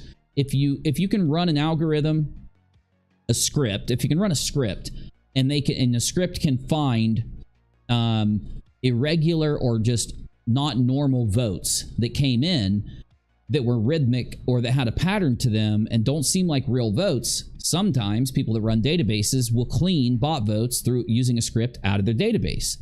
And that was my theory. But I'm going against a bunch of other people who don't believe that happened. They do believe that somebody employed a bot farm to vote Charlotte and Molly down. They said they also thought whoever did this knocked Katie to the bottom of the list to make it kind of take the heat away from the fact that they had done this. And they thought it was Molly or Charlotte or both. And I'm still, Navy, I'm trying my ass off because I have so many people that are telling me that, listen, here's why I believe it has to be a lot of bot votes to the other people. And I'm like, right. No, this is why I think that Katie and some other bot votes were removed. And we're going back and forth like crazy yesterday and today. And I'm just going to say I don't have an opinion because I truly get what they do have some facts they've observed happen in the vote that does kind of stack with a bot came in and voted these certain people up. And they also have the facts that the only people that went down were Katie all the way to the bottom, Molly and Charlotte in a normal fashion, right? And I just, in my head, I can't fathom that Molly or Charlotte would have bought bots and had them go bot vote the hell out of the Grifties. In my head, I look at that as a conspiracy theory. I look at that as the rarest thing, not Occam's razor. Occam's razor would be they just went in and cleaned up some bot votes. But you know, you've been hearing these arguments and you might have an opinion, so I thought I'd throw it over to you. So, well, the thing is, and I think I'll agree with Green Frog, that it's very possible that both of them could be happening. Now, I don't know what happens with the down votes is if they don't disappear and there's still like all the down or all the votes or whatever for like KJ and stuff are still there, and others are just like jumping ahead of her. That would indicate that it was looks like someone botted or they had like a mass amount of people coming in to vote. That's what the coders think. Sure. Yeah. And so I don't know for sure. We're dealing with very experienced coders. And another thing about these coders, they have no allegiance. They don't have an allegiance to me. They don't have an allegiance to Katie. They don't have an allegiance to Molly or Charlotte. They're just people that I hang out with for years and years and years that are members of the community, and they have a good history of we know that they're coders. We know, we've heard them talk. We've heard them speak. We know their certifications. We know what degrees they have, and they do know what they're talking about. So hearing them be so convinced that they came in with bots really makes me think that they're right. Like I'm not going by any hard evidence. I'm just going by the fact that it does seem like they know what they're talking about. They have a lot of good arguments. They have a lot of good points to make. And for anything I say for why it looks like bot votes may have been removed by the back end, they come back and say, yeah, but that couldn't have happened because, and then they have something to counter it. So when we had on Twitter yesterday this stream, and I noticed Nerd Angle tagged me and said, dude, 2 of the people from the Grifties that run the Grifties are in your Twitter stream. I was like, fuck yeah. And I invited them to come up and speak, and one of them did. Though they are Yeah, and they are running the Grifties, though. So they can't give us a bunch of information on a live stream. And they're definitely not going to come and talk to me alone and say, here's what happened, because they know that I'd probably say something live, and I know I'd probably say something live. Like, I'm not going to promise them that I won't say anything, because you know me. I have a big mouth. So, you know, I want to know what happened. All I know is this. Out of nowhere. Okay, so we've got months of this vote being there, and it's normal. Every time somebody climbs up the ranks or goes down the ranks, it looks normal. It happens at a rate. It doesn't just instantly happen. And then out of nowhere, somebody's like, oh, dude, Katie's at the bottom. And we're like, what? I thought they were trolling me. I'm like, that doesn't happen. Like, Katie couldn't have just been... Now, again, here's the deal, though. She's a very hated person, Katie. And so there's a lot of creators that don't like her. And it'd be very easy for them to try to script bot votes for Katie. So I'm thinking, what if the Grifties cleaned up all the bot votes for Katie and it knocked out a huge amount of votes, right? I mean, that's pretty logical. And it's also pretty possible, I think. But then again, the way that the votes happened, the way Katie was knocked down, according to the coders, isn't indicative of that happening. It's more, they watched Katie go down very rapidly, but not in a direct fashion. And so, because of what they screen grabbed, they took little screenshots of it as it was happening, and they collected data as it was happening. And because of what they saw, they are convinced, and I am too after hearing their arguments, I'll be real, I am convinced by their arguments, that there were a shit ton of votes that came in for 20 other people. There were 20 people who almost randomly just kept getting mass votes. I'm not saying this happened. I'm saying this is their argument. We don't know what happened.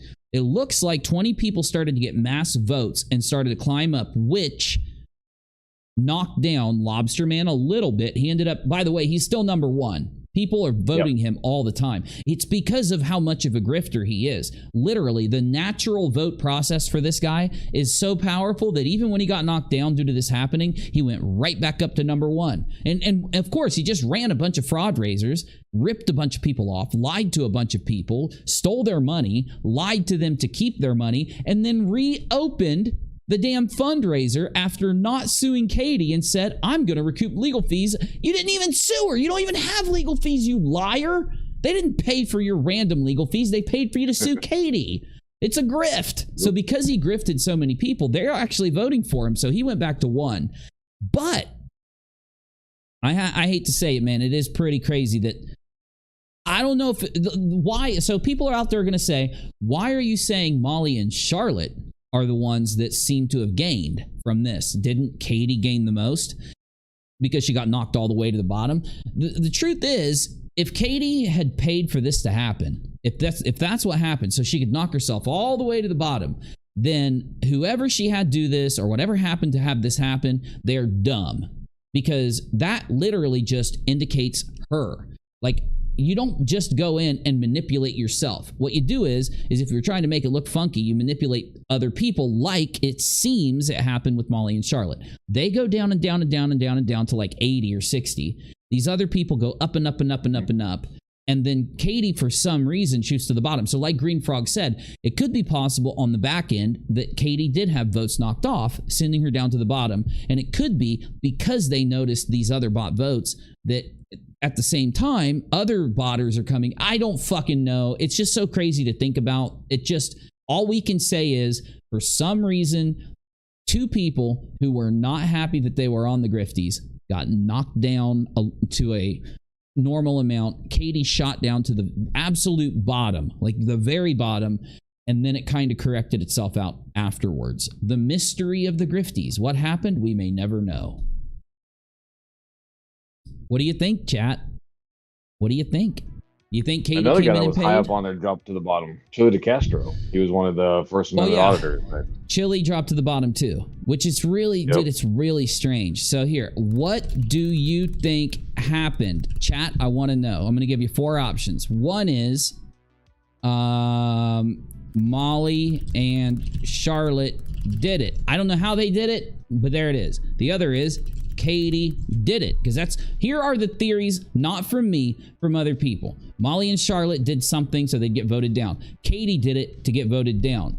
The other theory is the back end, which is the people that run the Grifties took the votes away. And then the other theory is, oh, shit, I lost one. Molly and Charlotte, Haiti did it. The back end, what would be the fourth one? I just had it in my head and I just lost it. Oh well, we'll just go with that.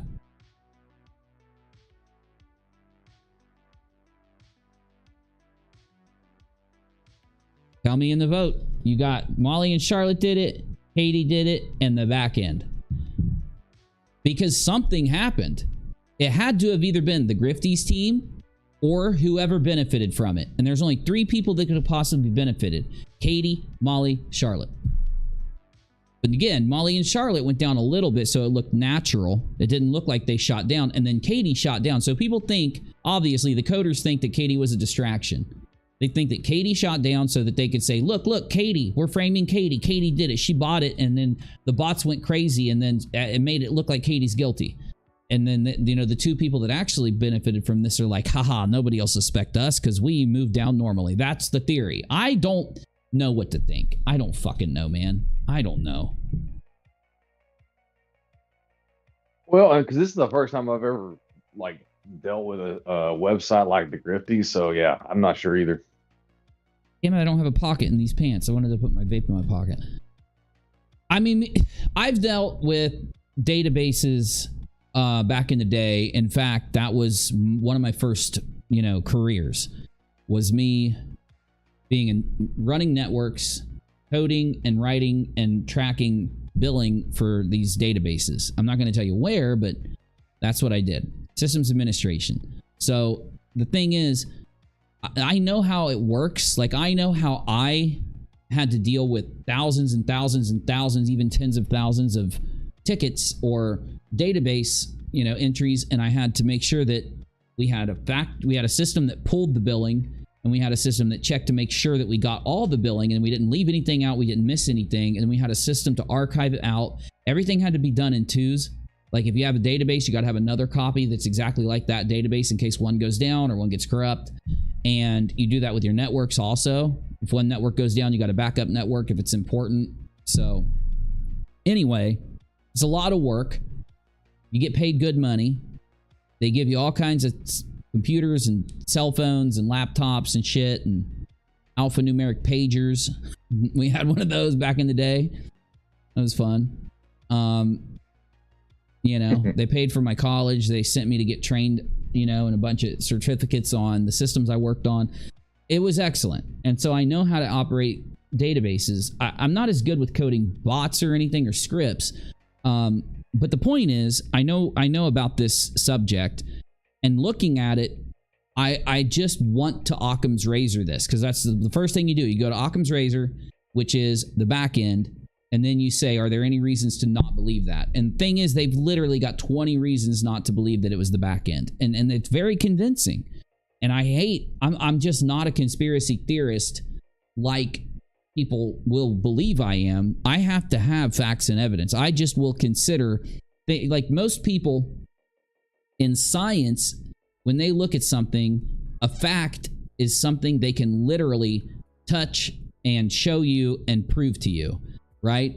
And in other sciences, even behavior can be evidence. And on YouTube, of course, sitting from where we're sitting, behavior is a major piece of evidence. Actions are a major piece of evidence. So people will consider me a conspiracy theorist. So they expect me, do you believe that Letitia's fundraiser is a fraud raiser? Well, I factually know it is. You're a conspiracy theorist, right? No, I'll prove it to you. Here's the evidence. Of course, it'll change everybody's mind. But at the same time, I don't have Letitia recorded doing something like wrong, right? And that's what people want. So here with this situation, it's all data. Like, it's all data. You're just looking at, well, this happened and this happened and this happened, and this could have been this could have been that. This will take this away. This will take that away. This will prove this.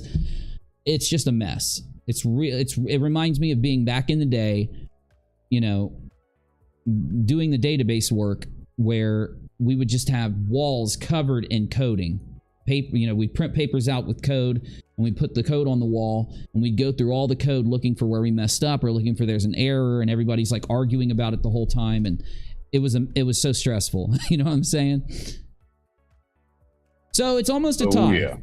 48% of you say that it was Molly and Charlotte. 40% of you, 47%. 40% says the back end. 11% says Katie did it. And you know what? I would believe almost that Katie did it before Charlotte. Katie, Molly, those two, I'd say they're equal, whether they do it. Charlotte, I don't believe she did it. I don't believe she had anything to do with it. I don't think Charlotte would do something like that. When it comes to the back end, I want to believe the back end. But if you've heard the coders argue about this, you would probably be like, okay, I can't believe that the back end did it because there's just all these other variables that the coders have noticed. So I don't think we're ever going to know the answer to this, but it's definitely interesting. You know, all of a sudden, all these changes happen to the Grifties, and the only thing that corrects out of it, like I was asking one of the coders, I'm like, so where does it rested? Like, where is the end point of the Grifties? And I guess Lobster Man is at the top. Someone is saying the takeover of Michelle's channel happened at the end of her stream. I'm assuming the last one. Oh, okay. You know, and it's possible, but here's the deal. When I hear something about Michelle, I like to just wait and see what happens. Because, and the same with Molly. And this isn't a put down. It's just that both of them are very reactionary. So when something happens from them, if I get invested in it, then literally it's confusing and it's crazy and all this shit's happening. But if you wait a couple hours, it diffuses, it becomes a nothing burger, and then it's over. So like 95% of the time, it ends up just diffusing and then it goes away. So like I like to wait until then because I don't like to get involved in all that drama and shit. Because, you know, we have to end this stream. I don't want to. I hate doing this, but I got to. So before I end it, in the beginning of this stream, there were a few people from, I believe, Molly or Michelle's channel. I don't know. And they came in and they basically said that, you know, you're trying to keep making money off Molly by talking about this garbage. And I just want to make sure they know they're wrong. Absolutely wrong. And I hate to be the person that does this to you, but that's kind of what this channel is designed to do. It's been long enough. The story's been going on long enough. I come in and I cover these people. I cover them in the right way. I'm respectful to them. And you can go back and watch any of my videos. You will hear me being respectful to them the whole time. My chat will back me up that I've been so more than fair with Molly and everybody else involved that it's even pissed some of them off. How fair I've been this whole time with them.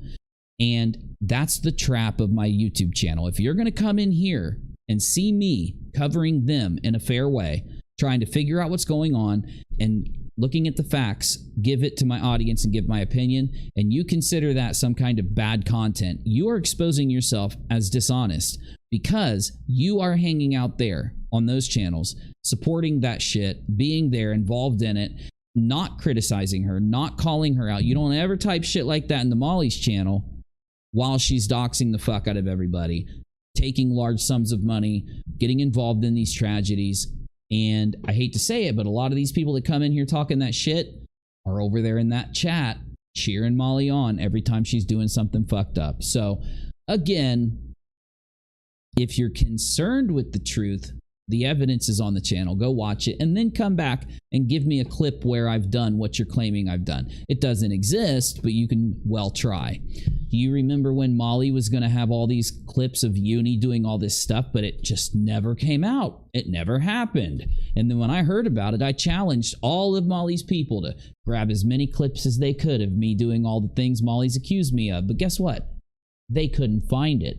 Do you really think they didn't go through all my content? Oh, they went through all my content. You know they did. And I will keep on making my content this way. When you see me cover the next story, you're going to see me cover it this way. If you go back and watch me cover previous stories, you're going to see me cover it this way. Because it's a wake-up call when people come in and see that Molly can't even handle having herself covered fairly. Why does she think that she should have some freedom to cover these tragedies in the most unfair way if she can't be covered in the most fair way? Why is it that these people can't have their, you know, reality TV drama dissected down to see what's really happened and reported on in a way that actually historializes it and tells the story of what happened? Why is that so bad if they aren't doing these horrible fucking things that they keep deleting off their channel and then denying that they're doing later. And again, the clips are out there. So we already know that anyone that's going to defend Molly they're completely unable to literally click around and find out what she's been doing. So they can't even type something into YouTube. Or they just support that bullshit and they're coming in here lying in my chat because they're dishonest people in the first place. So yeah, the pretty what do you call it? Predictable here. We go live. Hell yeah. We go live to make a list, by the way. I have the list. My computer crashed, but I made the list. And we've got Molly's 8. We got 8 things that are the top kind of like fucked up things that Molly did and the fucked up topics that everyone thinks should be at least mentioned as this is what Molly does. This is the proof of Molly's behavior on the platform. This is what Molly did that made her noticeable, which all of them are bad. It's harassing and doxing people that leads into the Summer Wells case, the German case, and all these other cases that she mixed around in.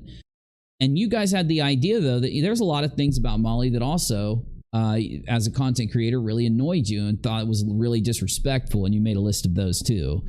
A lot of that was the way she eats on camera in a really disgusting way. A lot of the manners she has, showing off her body, showing off material things. So those lists, I think, are really good bases for when I'm getting the final bits together in editing to make sure that I'm going in the right direction. I want to make sure that I'm putting out what you guys, because you are the ones that have dealt with all of this for a long time.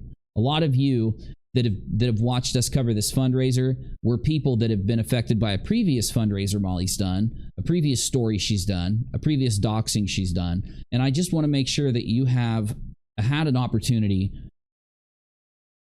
to affect my video, being that you're the ones that know what's up. So also, real quick, if you want to send me anything, hit me up, hit up my mods, jump in my Discord server and let us know. I'll give you a link. Hit me up on Twitter. If you do hit me up on Twitter, try to tag like Navy or try to tag someone else so that, just try to get us what you want us to kind of like consider. Here's the Discord link for anyone that wants to come in and give us anything. Because tomorrow I'm going to be putting together part 1 for the final first render and upload of it. And part 1 is just an introduction. And those major things will be gone. A lot of it will be gone into in part 2. So you still have time if you want to give me anything and you haven't had a chance to. If you're watching the replay and you're like, damn it, I want you to cover this, just hit us up, as quick as you can, and I'll make sure to take a look at what you send in. And of course, if you like what we do, which is, for people out there who constantly don't know, we take one side of a story and the other side of a story, and we grab all the facts, we grab all the evidence, all the proof, all the video clips, go through all of it, we debunk or confirm what we can, and then give you all of what happened, and then I give my opinion, and then we listen for your opinion in the comments and in live streams after, because I love to hear your opinion on it too. If you enjoy this kind of process where we use our live streams to assist us in uploading videos, where you can be a part of the videos, you can be a part of helping us out or whatever, as much as we can try to have you do it while respecting your privacy and such, and you want to support us, subscribe, like, share, and if you want to support me on Patreon at patreon.com/UNIRock or paypal.me/UNIRock, those links are in the chat. And I just want to thank all of you for coming, and I want to thank Navy for coming too. Great stream, buddy. Well, glad you came in. Thank you for having me on, Bubba.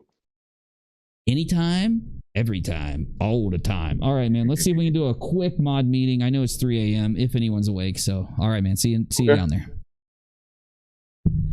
And I'm going to tag my mods for the Butterbot so we can talk for a second. And do me a favor. I haven't uploaded on UNIRock 2 in a bit because I've had the freaking file like 2 freaking reports to YouTube. I got another one to send in tomorrow. We got to tag team YouTube, and we got to try to get YouTube to answer why they're okay with Molly doxing the hell out of everybody and doing the things she's doing, along with some of the people that help her.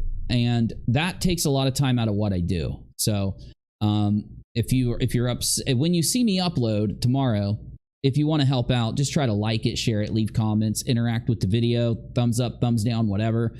because having a gap in my uploads sucks. I don't want to have any more gaps in my uploads. Anyway, and I appreciate you all, just to make sure that's there. So I think I hit everything. I've tried. I already closed all my audio stuff, so we're just going to go out with a normal little boring watching the cars drive in front of the UNIRock skyscraper in the sky.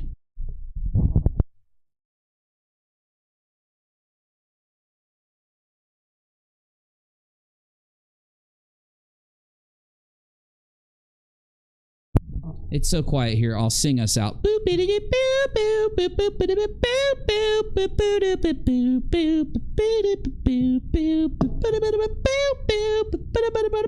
I can't believe 170 people are listening to me do this. See, you all say that I don't have a good stream. Then why are the 170 people listening to me do this?